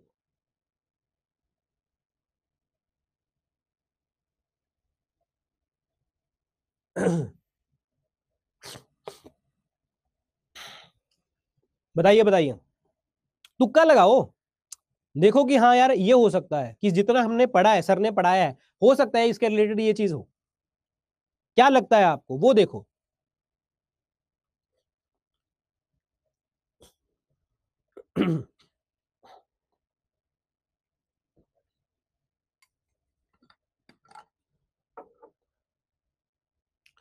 चलिए जी, रिवील करते हैं इसका आंसर। तो इसका आंसर है all of the above, all of the above.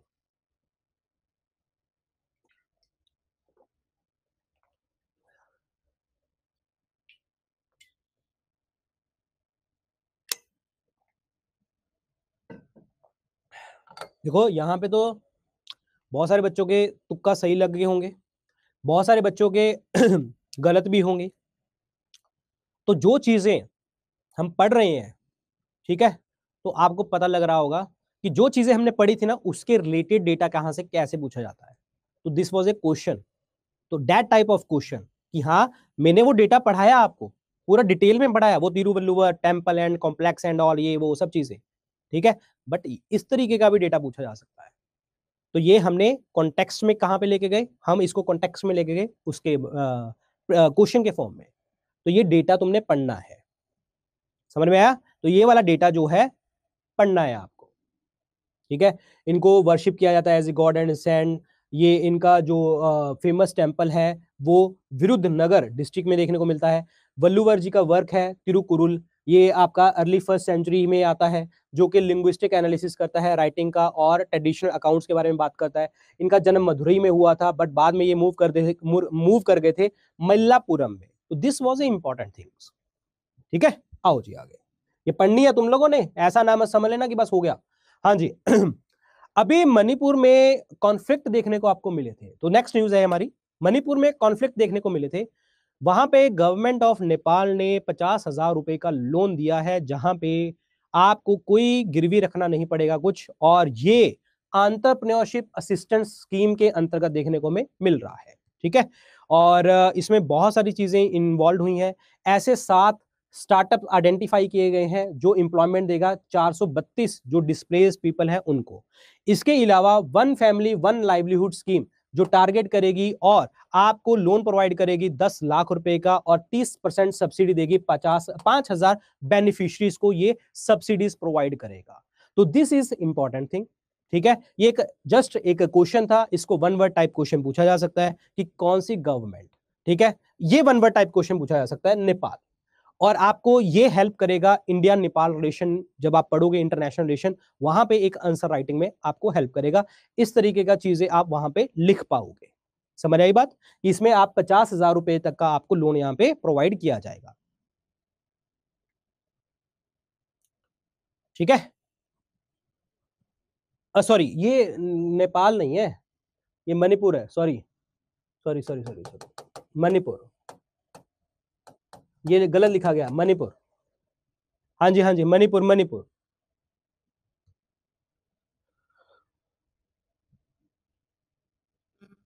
ठीक है। Yes Manipur, Manipur, not not not the Nepal, Manipur, ठीक है। मणिपुर सरकार ने ये प्रोवाइड किया है। अगर हम बात करें यहाँ पे आगे किसी और चीज की, तो यहां से आपको एक चीज पूछी जा सकती है, जैसे मणिपुर की अगर मैं बात करूं, तो हमारी एक यहाँ पे क्लासिकल लैंग्वेज है, दैट इज मणिपुरी, ठीक है, this is A classical language. और यहाँ पे एक जो है एक लोकतक लेक देखने को मिलती है, लोकतक लेक, है ना, जहां पे हमारा फ्लोटिंग नेशनल पार्क है, that is called Keibul Lamjao, okay. ये जस्ट पढ़ लेना।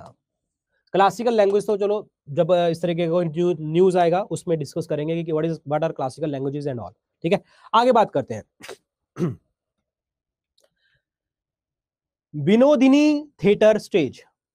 अभी वेस्ट बंगाल की जो सीएम है ममता बनर्जी, उन्होंने डिसाइड किया है कलकत्ता का एक हिस्टोरिक थिएटर है और उसका नाम रखा जाएगा विनोदिनी थिएटर। ये डिसीजन जो है विनोदिनी दासी, जो वहां की आर्टिस्ट रही हैं, फीमेल स्टेज आर्टिस्ट रही हैं, उनको डेडिकेट किया गया है। ये ओरिजिनली स्टैब्लिश किया गया था 1883 में, और जो है and on Beadon street by Girish Chandra Ghosh and others.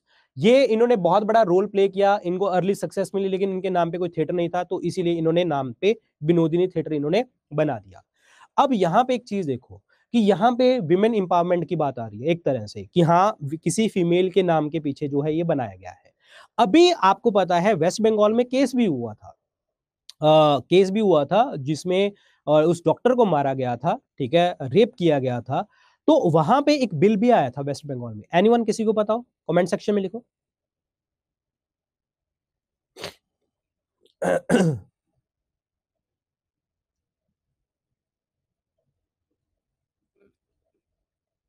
Yes, अपराजिता,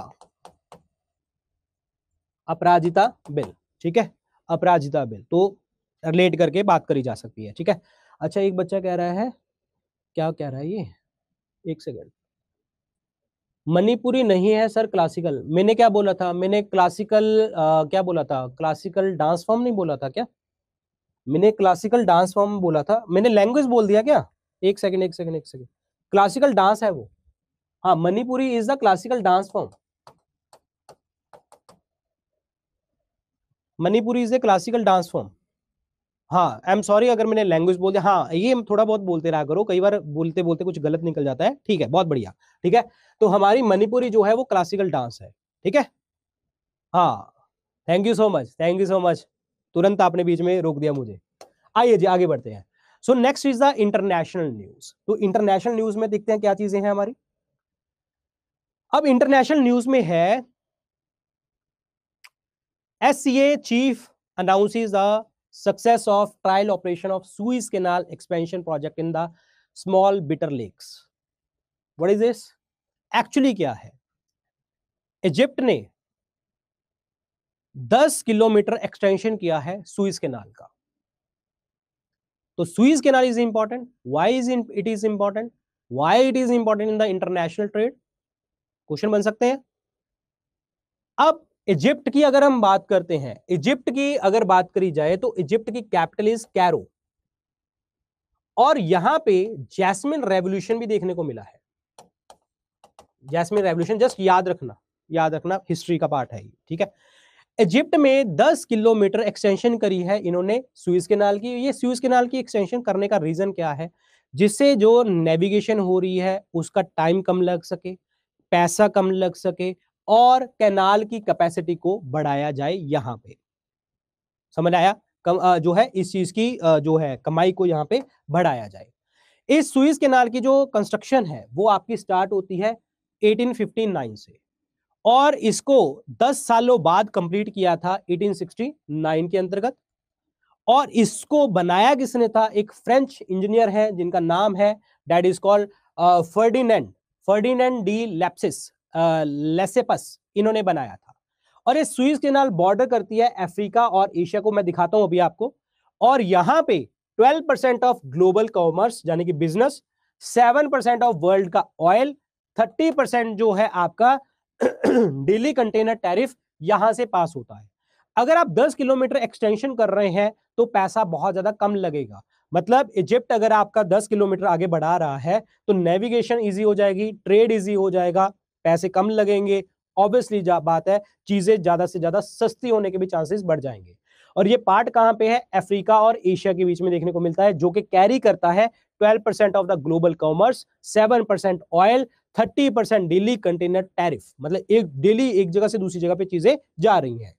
अब यहां पे अगर बात करी जाए, ये सुइज कैनाल की जो लेंथ है वो 193 किलोमीटर है, और ये आर्टिफिशियल वाटरवे है। अब आर्टिफिशियल का मतलब क्या हो गया, दिस इज मैन मेड। तो अगर आपसे पूछा मैन मेड कैनाल, ऑप्शन आ गया सुइज कैनाल, तो आंसर आपको बताना पड़ेगा this is a man made canal, artificial canal is Swiss canal. और ये कनेक्ट करता है रेड सी को मेडिटेरेनियन सी के साथ, मैं अभी दिखाता हूं आपको। और ये शॉर्टेस्ट रूट है between the Europe and the Asia, और हम कहां पे आ रहे हैं, एशिया में आते हैं। तो इसका मतलब हमारे लिए इंपॉर्टेंट बन गया। अगर अफ्रीका और अगर हमने बात करी थी कि ये जो है अफ्रीका और एशिया में पड़ता है, और यहां पे हमने बात करी कि ये शॉर्टेस्ट सी रूट है यूरोप और एशिया के बीच में, तो इसका मतलब क्या हो गया, नेविगेशन के लिए, इसका मतलब कॉमर्स के लिए, इसका मतलब जो है चीजें सस्ती करने के लिए, इसका मतलब दोनों देशों के बीच में, दोनों जोन्स के बीच में रिलेशन अच्छा करने के लिए। तो कहने का मतलब यह है चीजें आसान पहुंचेंगी, सस्ती पहुंचेंगी, ऑयल प्राइसेस कम हो जाएंगे, और जो इंपोर्ट एक्सपोर्ट है वो बहुत ज्यादा बढ़ जाएगा। तो इसी कारण उसको 10 किलोमीटर एक्सटेंड किया गया है यहां पे, ठीक है। एक सेकेंड, सॉरी,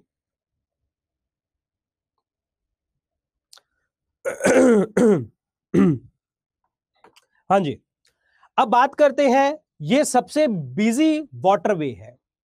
वाटरवे बिजी क्यों है भाई? यूरोप और एशिया के बीच में शॉर्टेस्ट डिस्टेंस बन रहा है, अफ्रीका और एशिया के बीच में आप बना रहे हो इस कैनाल को, तो ऑब्वियसली बात है बिजिएस्ट तो होगा ही होगा। 12% आप कॉमर्स कर रहे हो, 7% ऑयल कर रहे हो, 30% डेली टैरिफ कर रहे हो, तो इट मींस ये बिजिएस्ट वाटरवे देखने को हमें मिल जाएगा। देखिए ध्यान से, अगर इसने बोला बिजिएस्ट वाटरवे, लेकिन बिजिएस्ट ओशन कौन सा है हमारा? That is Atlantic ocean. ठीक है, ये ध्यान रखना। जैसे ही हमने इसकी एक्सपेंशन करी, कैनाल की कैपेसिटी बढ़ जाएगी। जब बढ़ जाएगी तो 6 to 8% जो और शिप्स हैं वो यहां पे और भी काम करना स्टार्ट कर देंगे, और भी पॉसिबिलिटी बढ़ जाएगी यहां पे। ठीक है, तो दिस इज इंपॉर्टेंट डेटा। अब यहां पे देखो जी, here is the red sea and here is the Mediterranean सी, ये वाला, और इसके बीच में है this is the Suez canal, और इजिप्ट है यहां पे जिसने 10 किलोमीटर की एक्सटेंशन की बात करी है। पॉइंट समझ में आया? जिसने 10 किलोमीटर की एक्सटेंशन की बात करी है। और ये वाला जो एरिया है सुइज कैनाल वाला, गल्फ ऑफ सुइज और गल्फ ऑफ अकाबा के बीच में देखने को हमें मिलता है। And this is in between the Africa and the Asia. This is between the Africa and the Asia वाला पार्ट। ठीक है, ये पता होना चाहिए, तो दिस इज इंपॉर्टेंट वन। अब यहां पे आगे बढ़ते हैं। अगर पूछा जाए कि रेड सी और मेडिटेरेनियन सी के बीच में है, तो रेड सी और मेडिटेरेनियन सी भी इंपॉर्टेंट बन जाता है हमारे point of view, prelims point of view. ठीक है, रेड सी तो वैसे भी न्यूज में रहा था। तो रेड सी जो है ये वाला area, so this is in between the Africa and the Asia, और ये मोस्ट सैलाइन मतलब आ जाता है वाटर बॉडी में। वैसे तो डेड सी है, लेक वॉन है टर्की में, तो ये सैलाइन है आपकी। इसके साथ जो बॉर्डरिंग कंट्रीज हैं वो देखो, इजिप्ट हो गया, सुडान हो गया, एरिट्रिया हो गया, सऊदी अरेबिया हो गया, और यमन हो गया। तो दीज आर द आपकी ये आपका इधर जिबूती भी है। तो these are the bordering countries. ठीक है, और ये कनेक्ट करता है इंडियन ओशन को through the Bab el Mandeb strait and the Gulf of Aden. यहाँ पे देखो Bab el Mandeb and Gulf of Aden, ये वाला। ठीक है, इससे कनेक्ट कर रहा है रेड सी, ये बैबल मंडेव से और गल्फ ऑफ एडन से कनेक्ट करता है। यहाँ पे अरेबियन सी है, अरेबियन सी के यहाँ पे ही क्या है हमारा, दैट इज साउथ इंडिया। ठीक है, अरेबियन सी, क्योंकि अरब सागर इधर है और इधर ही कनेक्ट हो गया। Red Sea, that is Bab el Mandeb, Gulf of Aden and Arabian Sea, then India.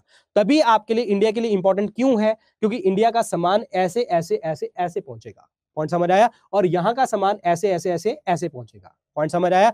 Persian gulf is Saudi Arabia, तो यहां से यहां से यहां से यहां से यहां से यहां से पहुंचेगा। पॉइंट समझ आया? तो इसीलिए ये चीजें इंपॉर्टेंट बन जाती हैं, और आपके लिए डेटा इंपॉर्टेंट बन जाता है कि क्यों, why Suez canal is important for India.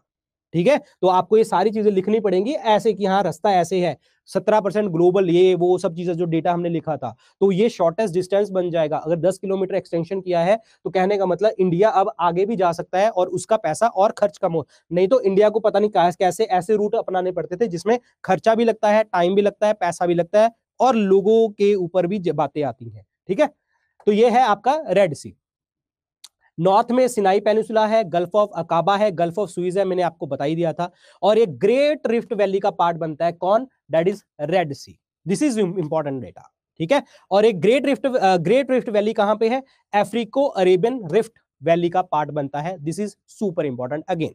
Okay, आगे बात करते हैं। Now is the Mediterranean sea, so here is the Mediterranean सी। ये मैप नहीं दिख रहा होगा शायद इसमें, पिक्चर में आपको उसकी उसमें दिख जाएगा, पीडीएफ में मिल जाएगा आपको। एशिया और अफ्रीका का पार्ट बन गया। ठीक है, अब इसमें सराउंडिंग कंट्रीज 21 हैं, ये पेपर में पूछी जा सकती हैं। अगेन यहां से क्वेश्चन आपका प्रीलिम्स का क्वेश्चन यहां से निकल सकता है। ये अटलांटिक ओशन का पार्ट है जो कि यूरेशिया और अफ्रीका के बीच में लगता है, और ये 21 कंट्रीज के नाम एक बार आपको याद करने पड़ेंगे, और आपको बताना है अटलांटिक ओशन जो है वेस्टर्न साइड पे, यानी कि अटलांटिक ओशन इस साइड, ये अटलांटिक ओशन है, इसके वेस्ट साइड पे लग रहा है अटलांटिक ओशन, और ये जाएगा स्टेट ऑफ जिब्राल्टर से to the east with the black sea. यहां से आपका जो है ये ईस्ट में ब्लैक सी जो है कनेक्ट कर रहा है यहाँ पे, through the Dardanelles strait and to the south Red Sea through the Suez canal. तो ये भी आपको पता होना चाहिए। सो अब आपको पता लग रहा है कि why it is important, why Swiss canal is important. ठीक है, सुइज कैनाल, जस्ट आप जो न्यूज में पढ़ते, जो आप ज्योग्राफी में पढ़ते हो कि सुइज कैनाल कहां पे है, रेड सी और मेडिटेरेनियन सी के बीच में है, तो आपने ये नहीं देखा कि रेड सी के साथ कनेक्ट कर रहा है आपका बैबल मंडेव स्टेट, उसके साथ कनेक्ट कर रहा है गल्फ ऑफ एडन, उसके साथ कनेक्ट कर रहा है आपका अरेबियन सी, इसका मतलब इंडिया के साथ कनेक्ट कर रहा है। अगर हम बात करें रेड सी तक पहुंच गए, रेड सी के बाद आगे मेडिटेरेनियन सी के पास जाना है, तो मेडिटेरेनियन सी के साथ कैसे जाएगा आप, डार्डेनल स्टेट के साथ, और उसके बाद जो है आप प्रॉपर तरीके से आगे आगे जाके जगहों पे पहुंच सकते हो। अब आप एक चीज देखो कि यहां पे जब हमने मेडिटेरेनियन सी के पास अगर पहुंच जाते हैं, ठीक है, तो इधर अटलांटिक ओशन है, तो मतलब क्या हो गया, आप जो है यूएस तक पहुंच चुके हैं, वहां पे यूएस की कंट्रीज आ जाती हैं वहां पे, ठीक है। और इधर जो है अगर मेडिटेरेनियन सी के पास पहुंच गए तो आपको ब्लैक सी जाना भी इजी रह जाएगा, ब्लैक सी के पास, ठीक है, यहाँ पे यूरोप वाला एरिया भी आपका नजदीक पड़ जाएगा। तो that's why Suez canal is important, that's why Suez canal is important. समझ आया तुम्हें? तो ये आपका इंटरनेशनल रिलेशन में बन जाता है क्वेश्चन इस तरीके से चीजें।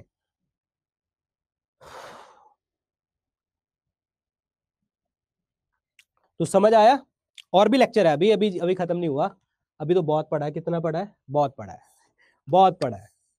मजा आ रहा है? ये बताओ तुम्हें, तुम्हें लग रहा है कि एक नई नई चीजें सीख रहे हो? तुम्हें लग रहा है कि मतलब हाँ यार बहुत कुछ मिसिंग था, बहुत सारी चीजें मतलब हमें पता ही नहीं थी। मतलब बहुत सारी चीजें प्रीलिम्स और मेंस के रिलेटेड कैसे आती हैं जी।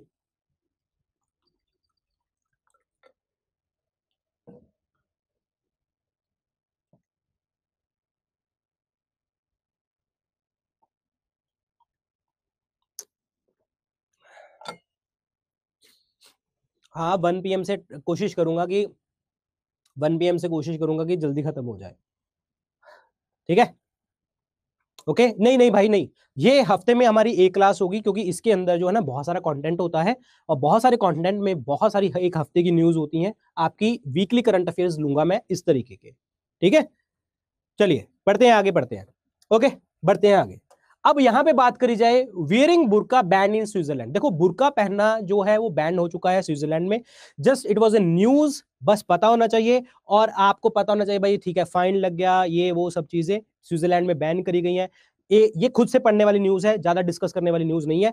यहां पे इंपॉर्टेंट डेटा ये भी आ जाता है कि स्विट्जरलैंड से पहले जो है ये Belgium, France, Denmark, Austria, Netherlands और बुल्गारिया में भी बैन कर चुके हैं। यहाँ पे आप public places, public transport, restaurant, shops वगैरह पे नहीं पहन सकते।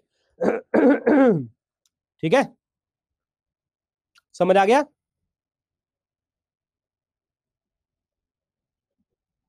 समझ में आ गया आप लोगों को? चलिए आगे बढ़ते हैं। Next is the economy news. Economy is very important. PM care fund को मिले हैं 912 करोड़ रुपए। अब यहां पे आपको ये क्वेश्चन मैं पढ़ाऊंगा आगे। तो आपको 912 करोड़ रुपए मिले हैं, लेकिन पीएम केयर फंड में पैसे कम हो गए हैं।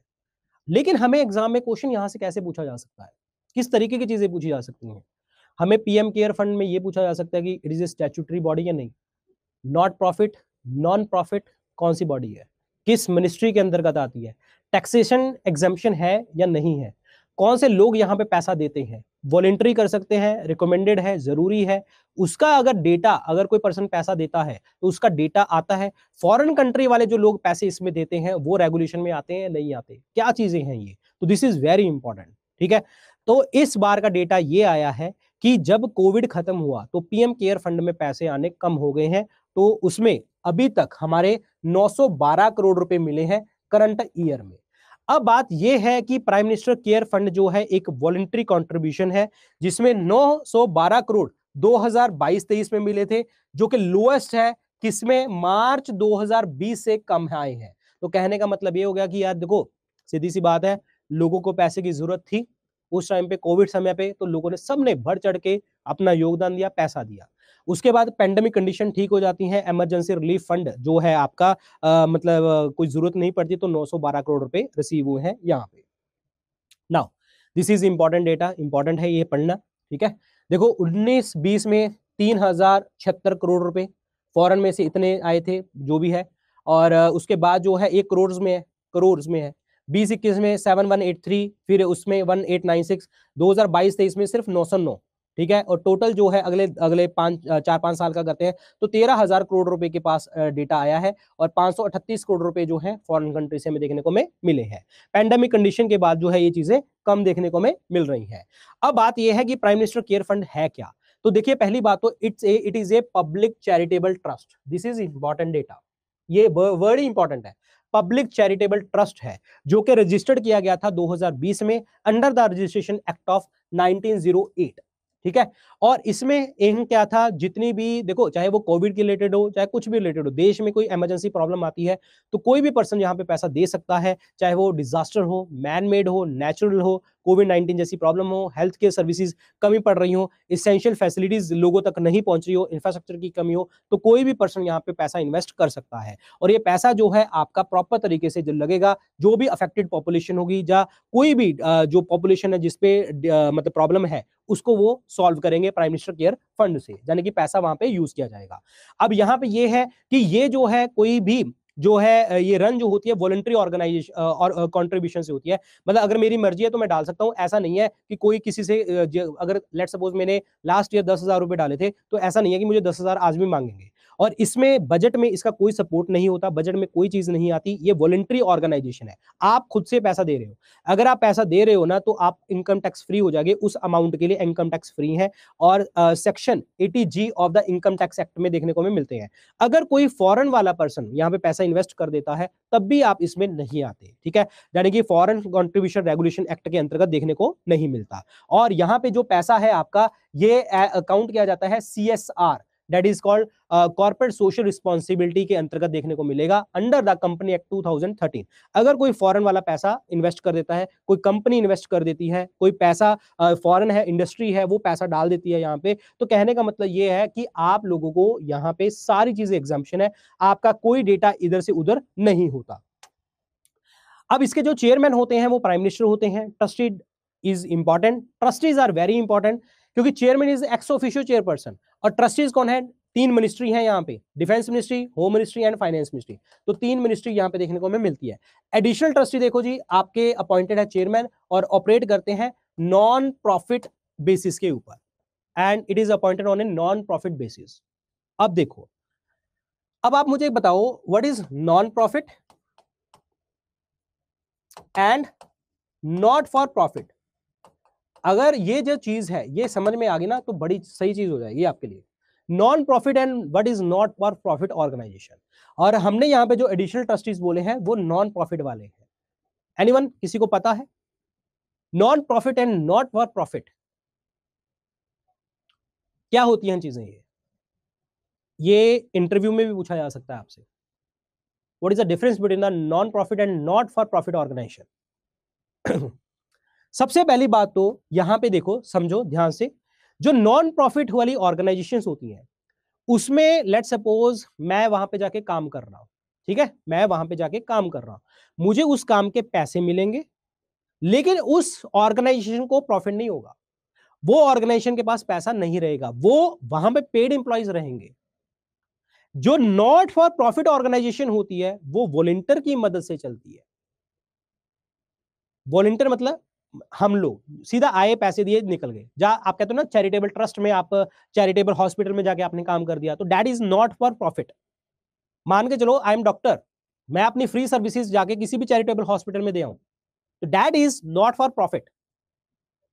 अगर मैं उस हॉस्पिटल में हूं, पैसे ले रहा हूं, लेकिन ऑर्गेनाइजेशन को कोई पैसा नहीं मिल रहा, ऑर्गेनाइजेशन को कोई प्रॉफिट नहीं हो रहा, तो that is not non profit.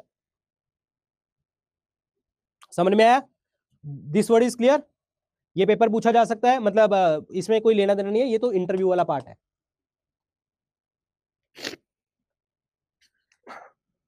समझ में आया? और जो नॉन प्रॉफिट होते हैं ना, जहां पे पेड एम्प्लॉइज हैं, वो बिजनेस की तरह काम करेंगे, पैसा भी लेंगे लेकिन फायदा कोई नहीं है उनको। हाँ, जो एम्प्लॉइज होंगे उनको पैसा देंगे। लेट सपोज मैं एक कोई हॉस्पिटल खोल के बैठ जाता हूं, मुझे पता है कि वहां पे मतलब मेरे पास 10 एम्प्लॉइज हैं, कोई मतलब इंजेक्शन लगाने वाला वगैरह वगैरह 10 लोग हैं मेरे, और हर बंदा 10 जो है 10-10 हजार रुपए काम कर रहा है, तो 1 लाख रुपया हो गया। तो 1 लाख रुपया मैं उनको पे तो करूंगा ना, मैं 1 लाख रुपए कहां से लेके आऊंगा? अब जो मेरे पास पेशेंट्स आएंगे ना, मैं उनको ऐसे सेट करूंगा, कहने का मतलब चाहे उनके से 5 रुपए लूं, चाहे मैं 2 रुपए लूं, ताकि उनके 1 लाख निकल आए, तो that is called non profit. Not पर प्रॉफिट का मतलब मेरी मर्जी, अगर मैं जाके किसी चैरिटेबल हॉस्पिटल में अपनी मर्जी से बैठ के पढ़ा, मतलब जो है डॉक्टरी वाला काम करने लग जाऊं, तो that is called not for profit. समझ में आया आप लोगों को? समझ में आ गया? चलो आगे बढ़ते हैं, ये इंटरव्यू वाला पार्ट है। नेक्स्ट पॉइंट देखिए जी, अब यहां पे प्रधानमंत्री फसल बीमा योजना के ऊपर बात आई है जी आपका, ठीक है, and this is a central sector scheme और इंश्योरेंस स्कीम है ये। अब what is this, why it is in news? देखिए, प्राइम मिनिस्टर नरेंद्र मोदी ने अप्रूव किया है Pradhanmantri Fasal Bima Yojana restructured weather based crop insurance scheme 2025-26 के लिए। टोटल आउटले जो है इसका कितना था, 69,515.71 करोड़ फ्रॉम 2021 टू 22 से लेके 2025-26, यानी कि इतना जो है पैसे आपने लगाने थे प्रधानमंत्री फसल बीमा योजना के अंतर्गत। इस बीमा योजना के अंतर्गत जो है आप लोगों ने फायदा किसको पहुंचाना है, मेनली फार्मर्स को पहुंचाना है, और इसमें आप जो है पैसा टेक्नोलॉजी के लिए यूज करेंगे, आप इनोवेशन के लिए यूज करेंगे, इसीलिए इन्होंने fund for innovation and technology बनाया है, जिसमें आपका 824 करोड़ रुपए देखने को हमें मिला। ये फंड जो है ये टेक्नोलॉजी इनोवेशन चीजें करेगा फार्मर्स के लिए, सो दैट मैक्सिमम बेनिफिट हो, मैक्सिमम क्रॉप्स को अच्छा किया जा सके, और रिसर्च एंड डेवलपमेंट भी देखने को आपको यहाँ पे मिलेगी। अगर बात करी जाए प्राइम मिनिस्टर फसल बीमा योजना की, ये स्टार्ट कब हुई थी? ये स्टार्ट होती है 2016 में स्टार्ट होती है, लेकिन इन्होंने 69,000 वाला जो पैसा दिया था 5 सालों के लिए, 2021-22 से लेके 25-26 तक का वो पैसा था, और 16 में ये स्टार्ट हुई थी। किस मिनिस्ट्री के अंतर्गत आती है? Ministry of agriculture and farmer welfare के अंतर्गत आती है, और इसने रिप्लेस किया था national agriculture insurance scheme and modified national agriculture insurance scheme को रिप्लेस किया था। ये वन लाइनर में आएंगे, ऑप्शन वाइज आएंगे वहां पे, ठीक है। और यहाँ पे एलिजिबिलिटी क्या है कि यहाँ पे जितने भी फार्मर्स है, चाहे वो टेनेंट फार्मर्स है, वो नोटिफाइड क्रॉप जो इन्होंने नोटिफाई कर दी है, उन क्रॉप्स को उसी नोटिफाइड एरिया में जो है उगाएंगे, और उसमें वो कवर करी जाएगी आपकी फसल बीमा योजना। अगर खराब होती है तो आपको इंश्योरेंस मिलेगी उस जगह के ऊपर। अगर जहां पे ऑब्वियसली बात है, ये नोटिफाइड एरिया जो है अच्छे एरिया नहीं होंगे, बहुत ज्यादा अच्छे एरिया नहीं होंगे, तो थोड़ी सी एग्रीकल्चर प्रॉब्लम होंगी यहाँ पे। तो अगर आप उस नोटिफाइड एरिया में जाके आप फसल उगाते हैं, तो अगर आपकी फसल खराब होती है तो इट मींस आपको इंश्योरेंस यहाँ पे प्रोवाइड किया जाएगा। इस चीज के लिए आपको करना क्या होगा कि जो फार्मर्स है ना, उनको पैसे पे करने पड़ेंगे 2%। किस चीज के लिए? जितनी भी खरीफ क्रॉप है, और उसमें प्रीमियम की बात करें, जो प्रीमियम आएगा 2% खरीफ क्रॉप के लिए, और 1.5% जो है जितनी भी रबी क्रॉप्स है उसके लिए। अगर हम बात करें कि आपकी इसके अलावा जैसे कोई कमर्शियल क्रॉप्स हैं, कैश क्रॉप जिसे हम कहते हैं, जहां सब्जियां करते हैं, वेजिटेबल करते हैं, हॉर्टिकल्चर आप करते हैं, तो उसके लिए आपको जो इंश्योरेंस प्रीमियम है वो 5% देखने को हमें मिलेगा। अब जो कम प्रीमियम होगा वो तो फार्मर पे करेंगे, और मैक्सिमम प्रीमियम जो होगा वो गवर्नमेंट पे करेगी।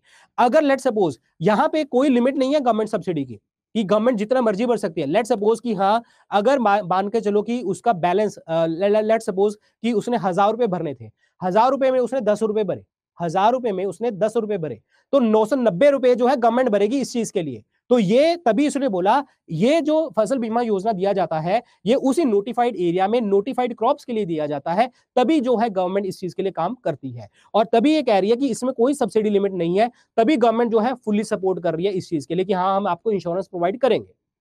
लेकिन आपको करना क्या पड़ेगा? आपको उसी नोटिफाइड एरिया में नोटिफाइड क्रॉप्स जो है उगानी पड़ेंगी, तभी तो फायदा देगा गवर्नमेंट। नहीं, गवर्नमेंट का भी तो कुछ फायदा होना चाहिए। अब यहां पे एक क्वेश्चन है, फटाफट इसका आंसर बताओ, फटाफट इसका आंसर बताओ। क्या होगा इसका आंसर?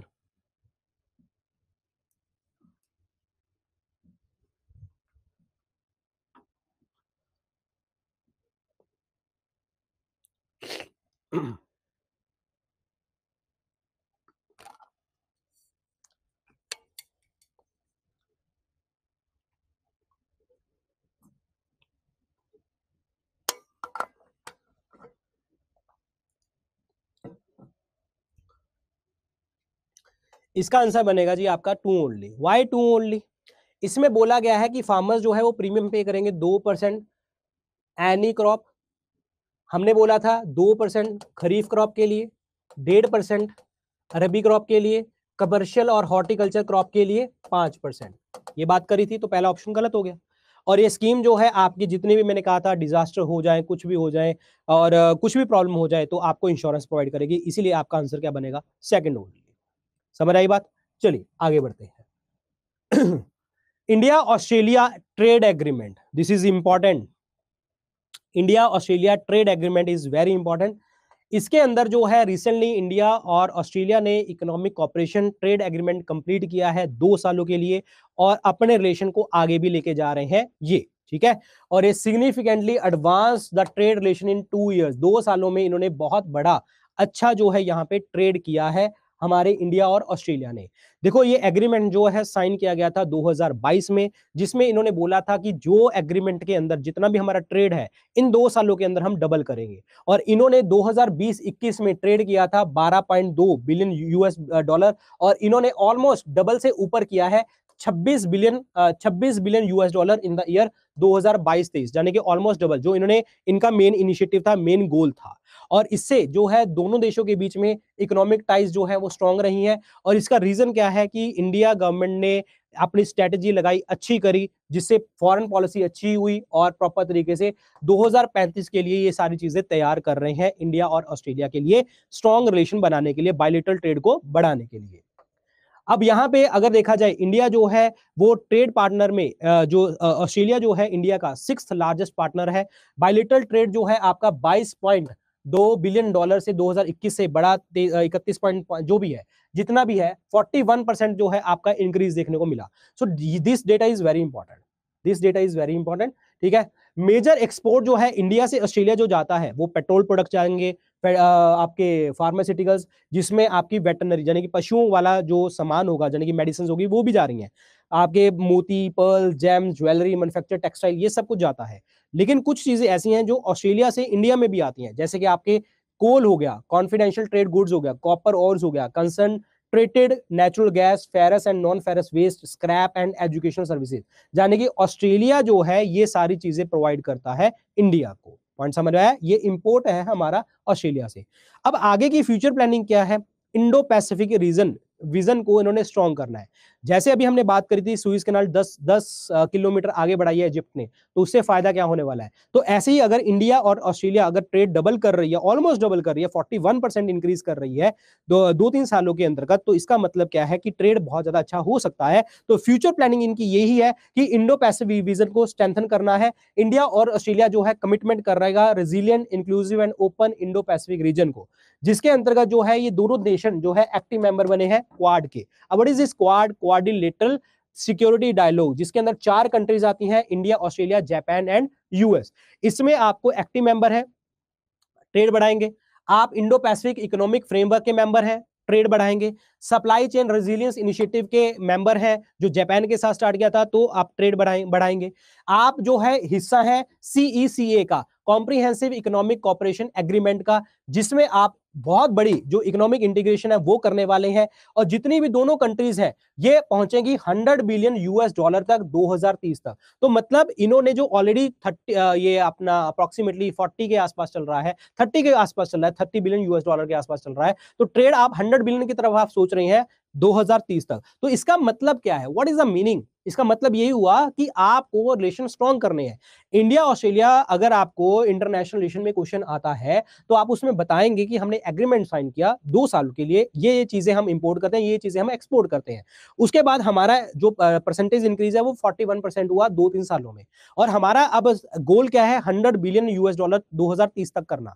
और दूसरी बात यह है कि इंडिया जो है ऑस्ट्रेलिया के साथ जो है 6th लार्जेस्ट पार्टनर है, वो क्वाड का भी मेंबर भी है, इंडो पैसिफिक फ्रेमवर्क कन्वेंशन का भी मेंबर है, फॉर प्रोस्पेरिटी का मेंबर है, सप्लाई चेन रेजिलियंस इनिशिएटिव का मेंबर है, और कॉम्प्रिहेंसिव इकोनॉमिक कोऑपरेशन एग्रीमेंट का भी मेंबर है, जिसके कारण जो है इकोनॉमिक टाइज और भी अच्छी होंगी और दोनों देशों का बायलैटरल ट्रेड जो है एक नेक्स्ट लेवल पे पहुंचेगा।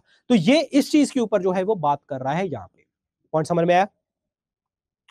अगर तुम मुझसे पूछ रहे हो ना व्हाट इज क्वाड, फिर तुम पढ़ नहीं रहे थे। Quad is quadrilateral security dialogue भाई, दिस इज वेरी इंपॉर्टेंट।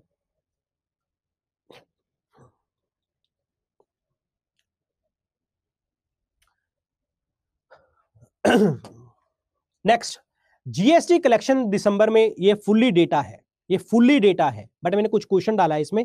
ये फुल्ली डेटा है, ये आपको याद करना पड़ेगा, इसमें कोई समझाने वाली बात नहीं है, बस याद रखना, डेटा याद रखना है आपको। जीएसटी कलेक्शन जो है 7.3% जो है बढ़ी है, और कितनी? दैट इज 1.77 लाख करोड़ बढ़ी है। और जीएसटी जो होता है वो क्या है? आपका इनडायरेक्ट टैक्स। इनडायरेक्ट मतलब अप्रत्यक्ष टैक्स है। दैट मीन्स जो एंड कंज्यूमर होगा उसके ऊपर जो है वो जीएसटी प्रॉपर तरीके से लगता है। ठीक है। मतलब टैक्स के ऊपर टैक्स नहीं लगेगा, यानी कि डबल टैक्सेशन को हटाएंगे, एंड कंज्यूमर के ऊपर ये टैक्स लगता है। और जीएसटी कलेक्शन जो है आपका सेंट्रल जीएसटी इतना, और उसके बाद इंटीग्रेटेड जीएसटी इतना, और सेस इतना वगैरह वगैरह, ये सारी चीजें हैं, ये डेटा है। Just have a look, just have a look, बहुत ज्यादा दिमाग लगाने की कोई जरूरत नहीं है, जस्ट डेटा को एक बार अच्छे से पढ़ लेना। हाँ ये पढ़ लेना, इनकम टैक्स भी साथ साथ ग्रो हुआ है 4%, this is important. Income tax भी ग्रो हुआ है 4%। अगर जीएसटी बढ़ा है ना, इनडायरेक्ट टैक्स बढ़ा है, तो साथ के साथ डायरेक्ट टैक्स यानी कि इनकम टैक्स भी बढ़ा है हमारे भारत देश में, 4% वो इंक्रीज हुआ है, तो दिस इज इंपॉर्टेंट। ठीक है, now this is the question, ये फटाफट आंसर बताएंगे आप लोग।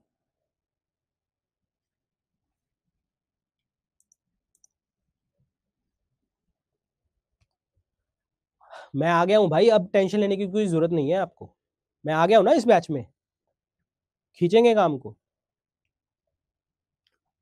इसका आंसर बताओ फटाफट।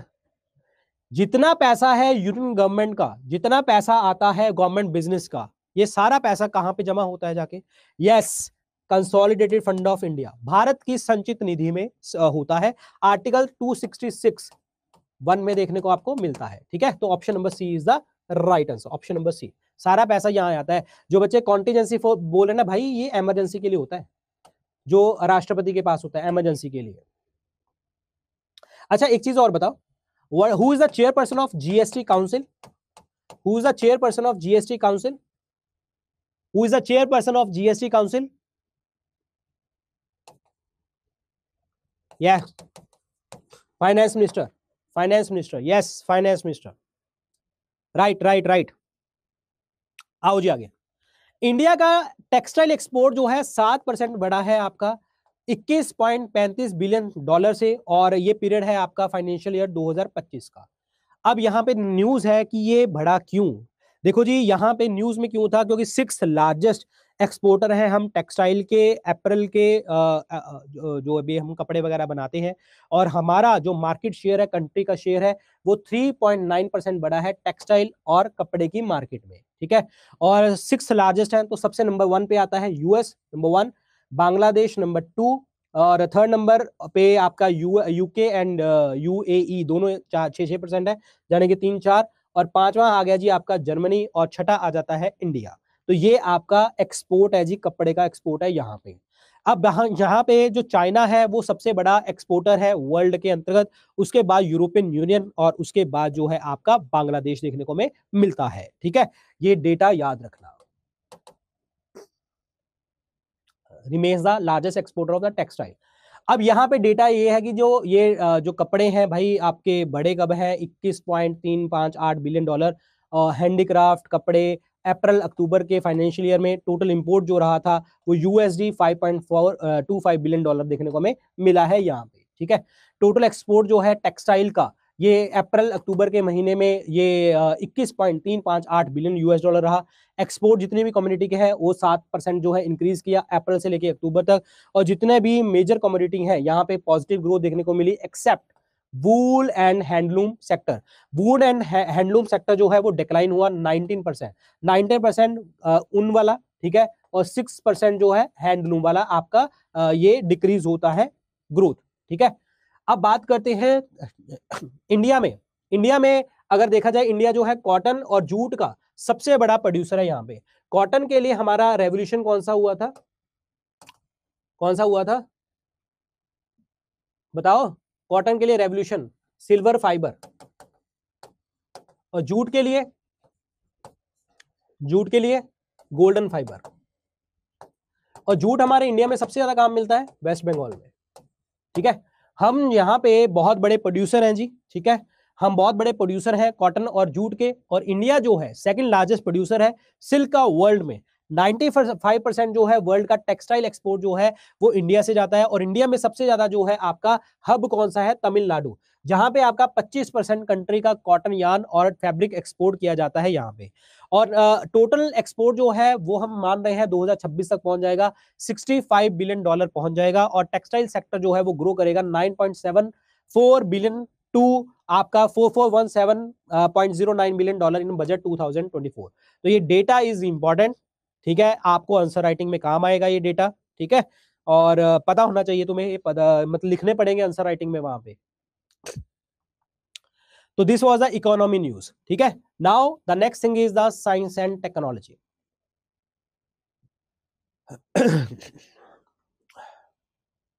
अभी हम करेंगे साइंस एंड टेक्नोलॉजी।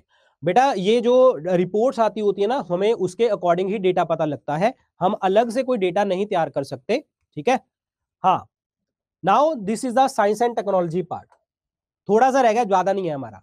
यहां पे साइंस एंड टेक्नोलॉजी में ये भी इतना इंपॉर्टेंट नहीं है। अभी टर्की ने जो है एक सुपरसोनिक मिसाइल जो है हवा जो है फ्रॉम द एयर, और इंडिया की टेंशंस बढ़ चुकी हैं। देखो जी क्या है ये सुपरसोनिक मिसाइल UAV 122, और ये कहां से, दैट इज फ्रॉम द बायार कतार अकांची ड्रोन के थ्रू जो है ये फायर की है।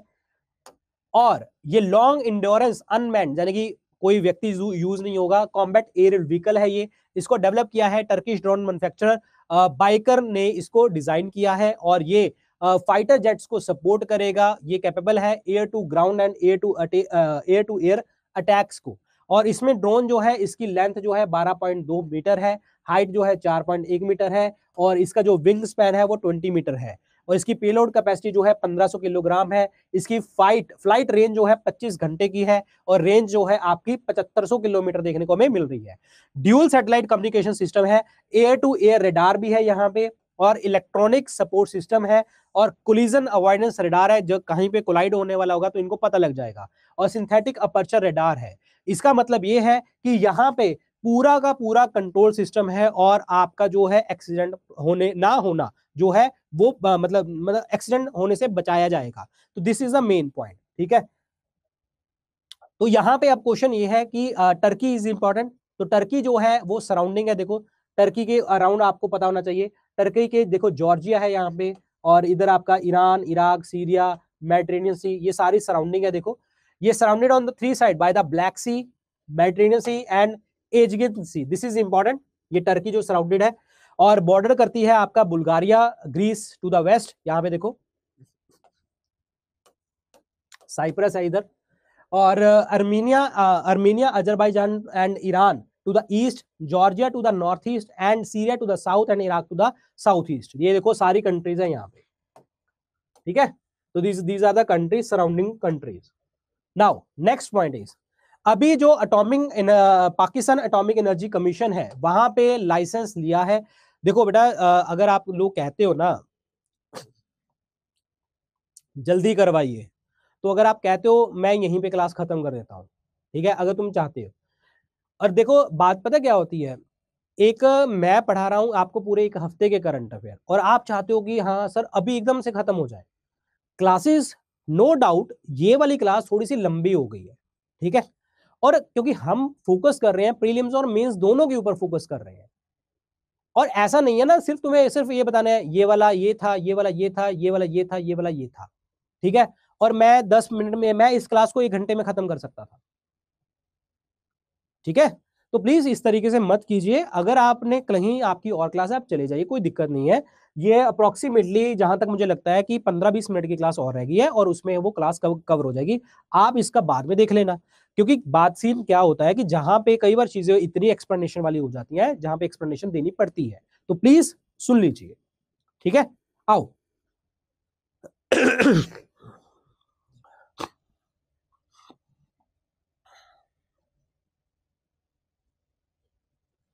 ठीक है।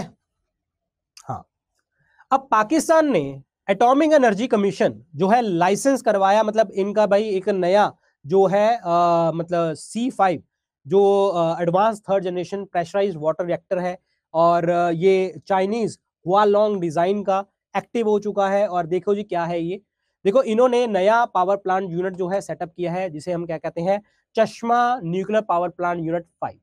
ये पाकिस्तान का 5वां C5 जो है, ये आपका पाकिस्तान का लार्जेस्ट न्यूक्लियर पावर स्टेशन है।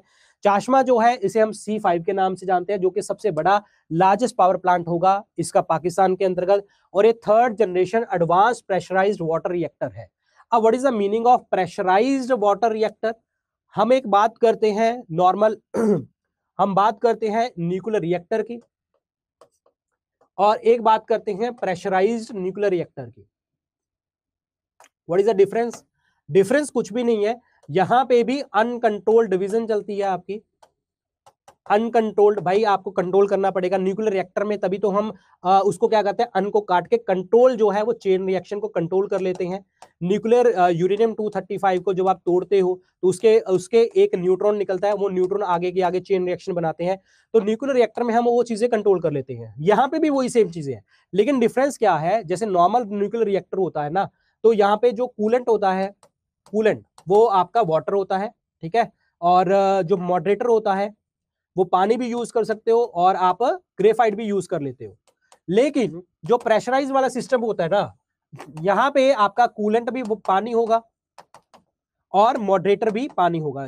कूलेंट जो है न्यूक्लियर रिएक्टर को ठंडा करता है, मॉडरेटर जो होता है ये न्यूट्रॉन्स की स्पीड को कम करता है। तो यहाँ पे जो कूलेंट और जो वाटर है प्रेशराइज्ड एटॉमिक रिएक्टर में पानी ही होता है सिर्फ, दोनों, ठीक है। तो दिस इज कॉल्ड आपका दैट इज प्रेशराइज्ड वाला सिस्टम, ठीक है। अब यहाँ पे देखिए जी, यहाँ पे प्रेशराइज्ड वाटर रिएक्टर जो होता है, इसमें कूलेंट और मॉडरेटर जो है दोनों हम यूज क्या करते हैं, पानी का यूज करते हैं इलेक्ट्रिसिटी के लिए।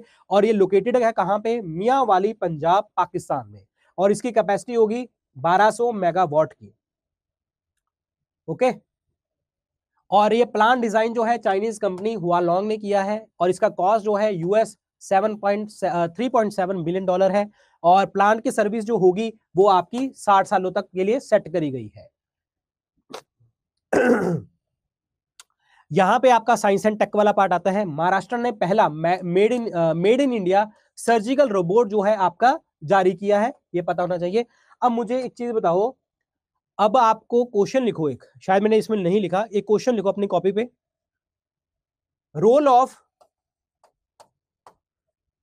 रोबोटिक सर्जरी या रोबोटिक्स, रोबोटिक्स के एप्लीकेशन लिख के बताना। What are the applications of robotics in the daily life, in the daily life, in the human things, हमारे लिए इंपॉर्टेंट कैसे है, ये आपका क्वेश्चन है, ठीक है। आओ आगे बढ़ते हैं। ये महाराष्ट्र ने पहला अपना जो है सर्जिकल रोबोट सेटअप किया है, और कहां पे, that is the Nobel hospital and research centre Pune में, दिस इज इंपॉर्टेंट। और यहाँ पे जो है इसमें रोबोटिक जो है hemicolectomy on a patient suffering from the colon carcinoma, जाने के जो हमारा लार्ज इंटेस्टाइन का पार्ट होता है कोलोन, वहां पे उसका कार्सिनोमा यानी कि कैंसर था, और उसमें जो है रोबोटिक सर्जरी जो है प्रॉपर तरीके से हमने करी है यहाँ पे जी, ठीक है। अब ये पहला जो सर्जिकल रोबोटिक सिस्टम था वो मैन्युफैक्चर कहां पे किया गया था, राजीव गांधी कैंसर इंस्टीट्यूट दिल्ली के अंतर्गत। और लेकिन ये वाला हमने कहां पे किया है, that is in the Pune, that is in the Pune. Robotic surgery जो है एक प्रोसेस है जिसमें डॉक्टर्स ऑपरेशन करते हैं रोबोटिक हैंड्स के साथ। डॉक्टर यहाँ पे हैंड्स मूवमेंट को कंट्रोल करते हैं और 32 इंच 3D मॉनिटर से मॉनिटर करते हैं पेशेंट्स को सर्जिकल फील्ड में प्रॉपर तरीके से क्लियर व्यू लेने के लिए। सिक्योरिटी कैमरा होता है जो पूरे के पूरे ऑपरेशन को, पूरी की पूरी इंफॉर्मेशन को मेडिकल टीम को time to time real time basis के ऊपर ये डेटा प्रोवाइड करता है। और ये सिस्टम ऐसे चलता है जी, प्रॉपर तरीके से सारे पेशेंट्स हैं रोबोटिक के थ्रू जो है वो मतलब कुछ ना कुछ चला रहे हैं, और इससे जो है प्रॉपर तरीके से ऑपरेशन चल रहा है। पूरी टीम यहाँ पे बैठी है, पूरी टीम खड़ी है, किस तरीके से ऑपरेशन हो रहा है रियल टाइम बेसिस के ऊपर ये हमें पता लगता है। तो मेड इन इंडिया जो है हमने बनाया है, ठीक है।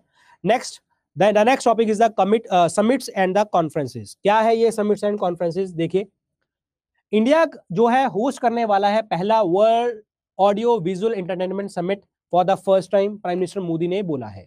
और इसमें हमें अपॉर्चुनिटी मिलेगी इंडिया मीडिया को, एंटरटेनमेंट इंडस्ट्री को, ताकि वो रिकॉग्निशन ले पाए ग्लोबल प्लेटफॉर्म के ऊपर। तभी हम इवेंट को ऑर्गेनाइज करने वाले हैं 2025 में। और डेट क्या होगी जी आपकी 5 से 9 फरवरी, और होगा कहां पे, न्यू दिल्ली में देखने को हमें मिलेगा। इसका ऑब्जेक्टिव यही होगा कि हमारी मीडिया, हमारी इंटरटेनमेंट इंडस्ट्री वर्ल्ड लेवल के ऊपर रिप्रेजेंट करेगी। Innovation, business partnership, discussion trends, changes, opportunities यहाँ पे देखने को हमें मिलेंगी। यहाँ पे जितने भी फिल्म डायरेक्टर्स हैं, एक्टर्स हैं, प्रोड्यूसर्स हैं, डायरेक्टर्स हैं, सारे एक देश के दूसरे देश के लोग आएंगे यहाँ पे, अपने आइडियाज, एक्सपीरियंसेस, फ्यूचर अपॉर्चुनिटीज को डिस्कस करेंगे, और प्रॉपर तरीके से entire spectrum of media, entertainment, और ये फोकस किया जाएगा। क्योंकि आप एक चीज देखिए कि ये एंटरटेनमेंट इंडस्ट्री जो है खास करके बॉलीवुड और बहुत बड़ी इंडस्ट्री है, तो ये पॉइंट्स वहाँ पे काम आएँगे आपको। तो आप लिख पाएँगे उसमें कि हाँ, प्रधानमंत्री मोदी ने इस तरीके का इनिशिएटिव भी लिया है और गवर्नमेंट ने इस तरीके का समिट भी आपका किया है, ठीक है? सो नेक्स्ट न्यूज़ है, ये भी सिंपल है, 31st national children's science Congress, ये हुई कहाँ पे थी? मध्य प्रदेश में, बस इतना याद रखना है। और इसका थीम क्या था? Understanding ecosystem for health and wellbeing. और यहाँ पे गल्फ कंट्री के लोग भी आए हैं और वो Bahrain, UAE, Kuwait, Oman and Saudi Arabia के, इन्होंने भी प्रेजेंटेशन यहाँ पे रिप्रेजेंट किया है। और ये कॉन्फ्रेंस जो कांग्रेस जो बनी थी 1993 में बनी थी और department of science technology government of India के अंतर्गत देखने को हमें मिलती है। दैट्स इट, ये इतना आपको याद रखना है। ये इतना समझाने वाला पार्ट नहीं है, तो सिंपल है, आप याद कर लोगे।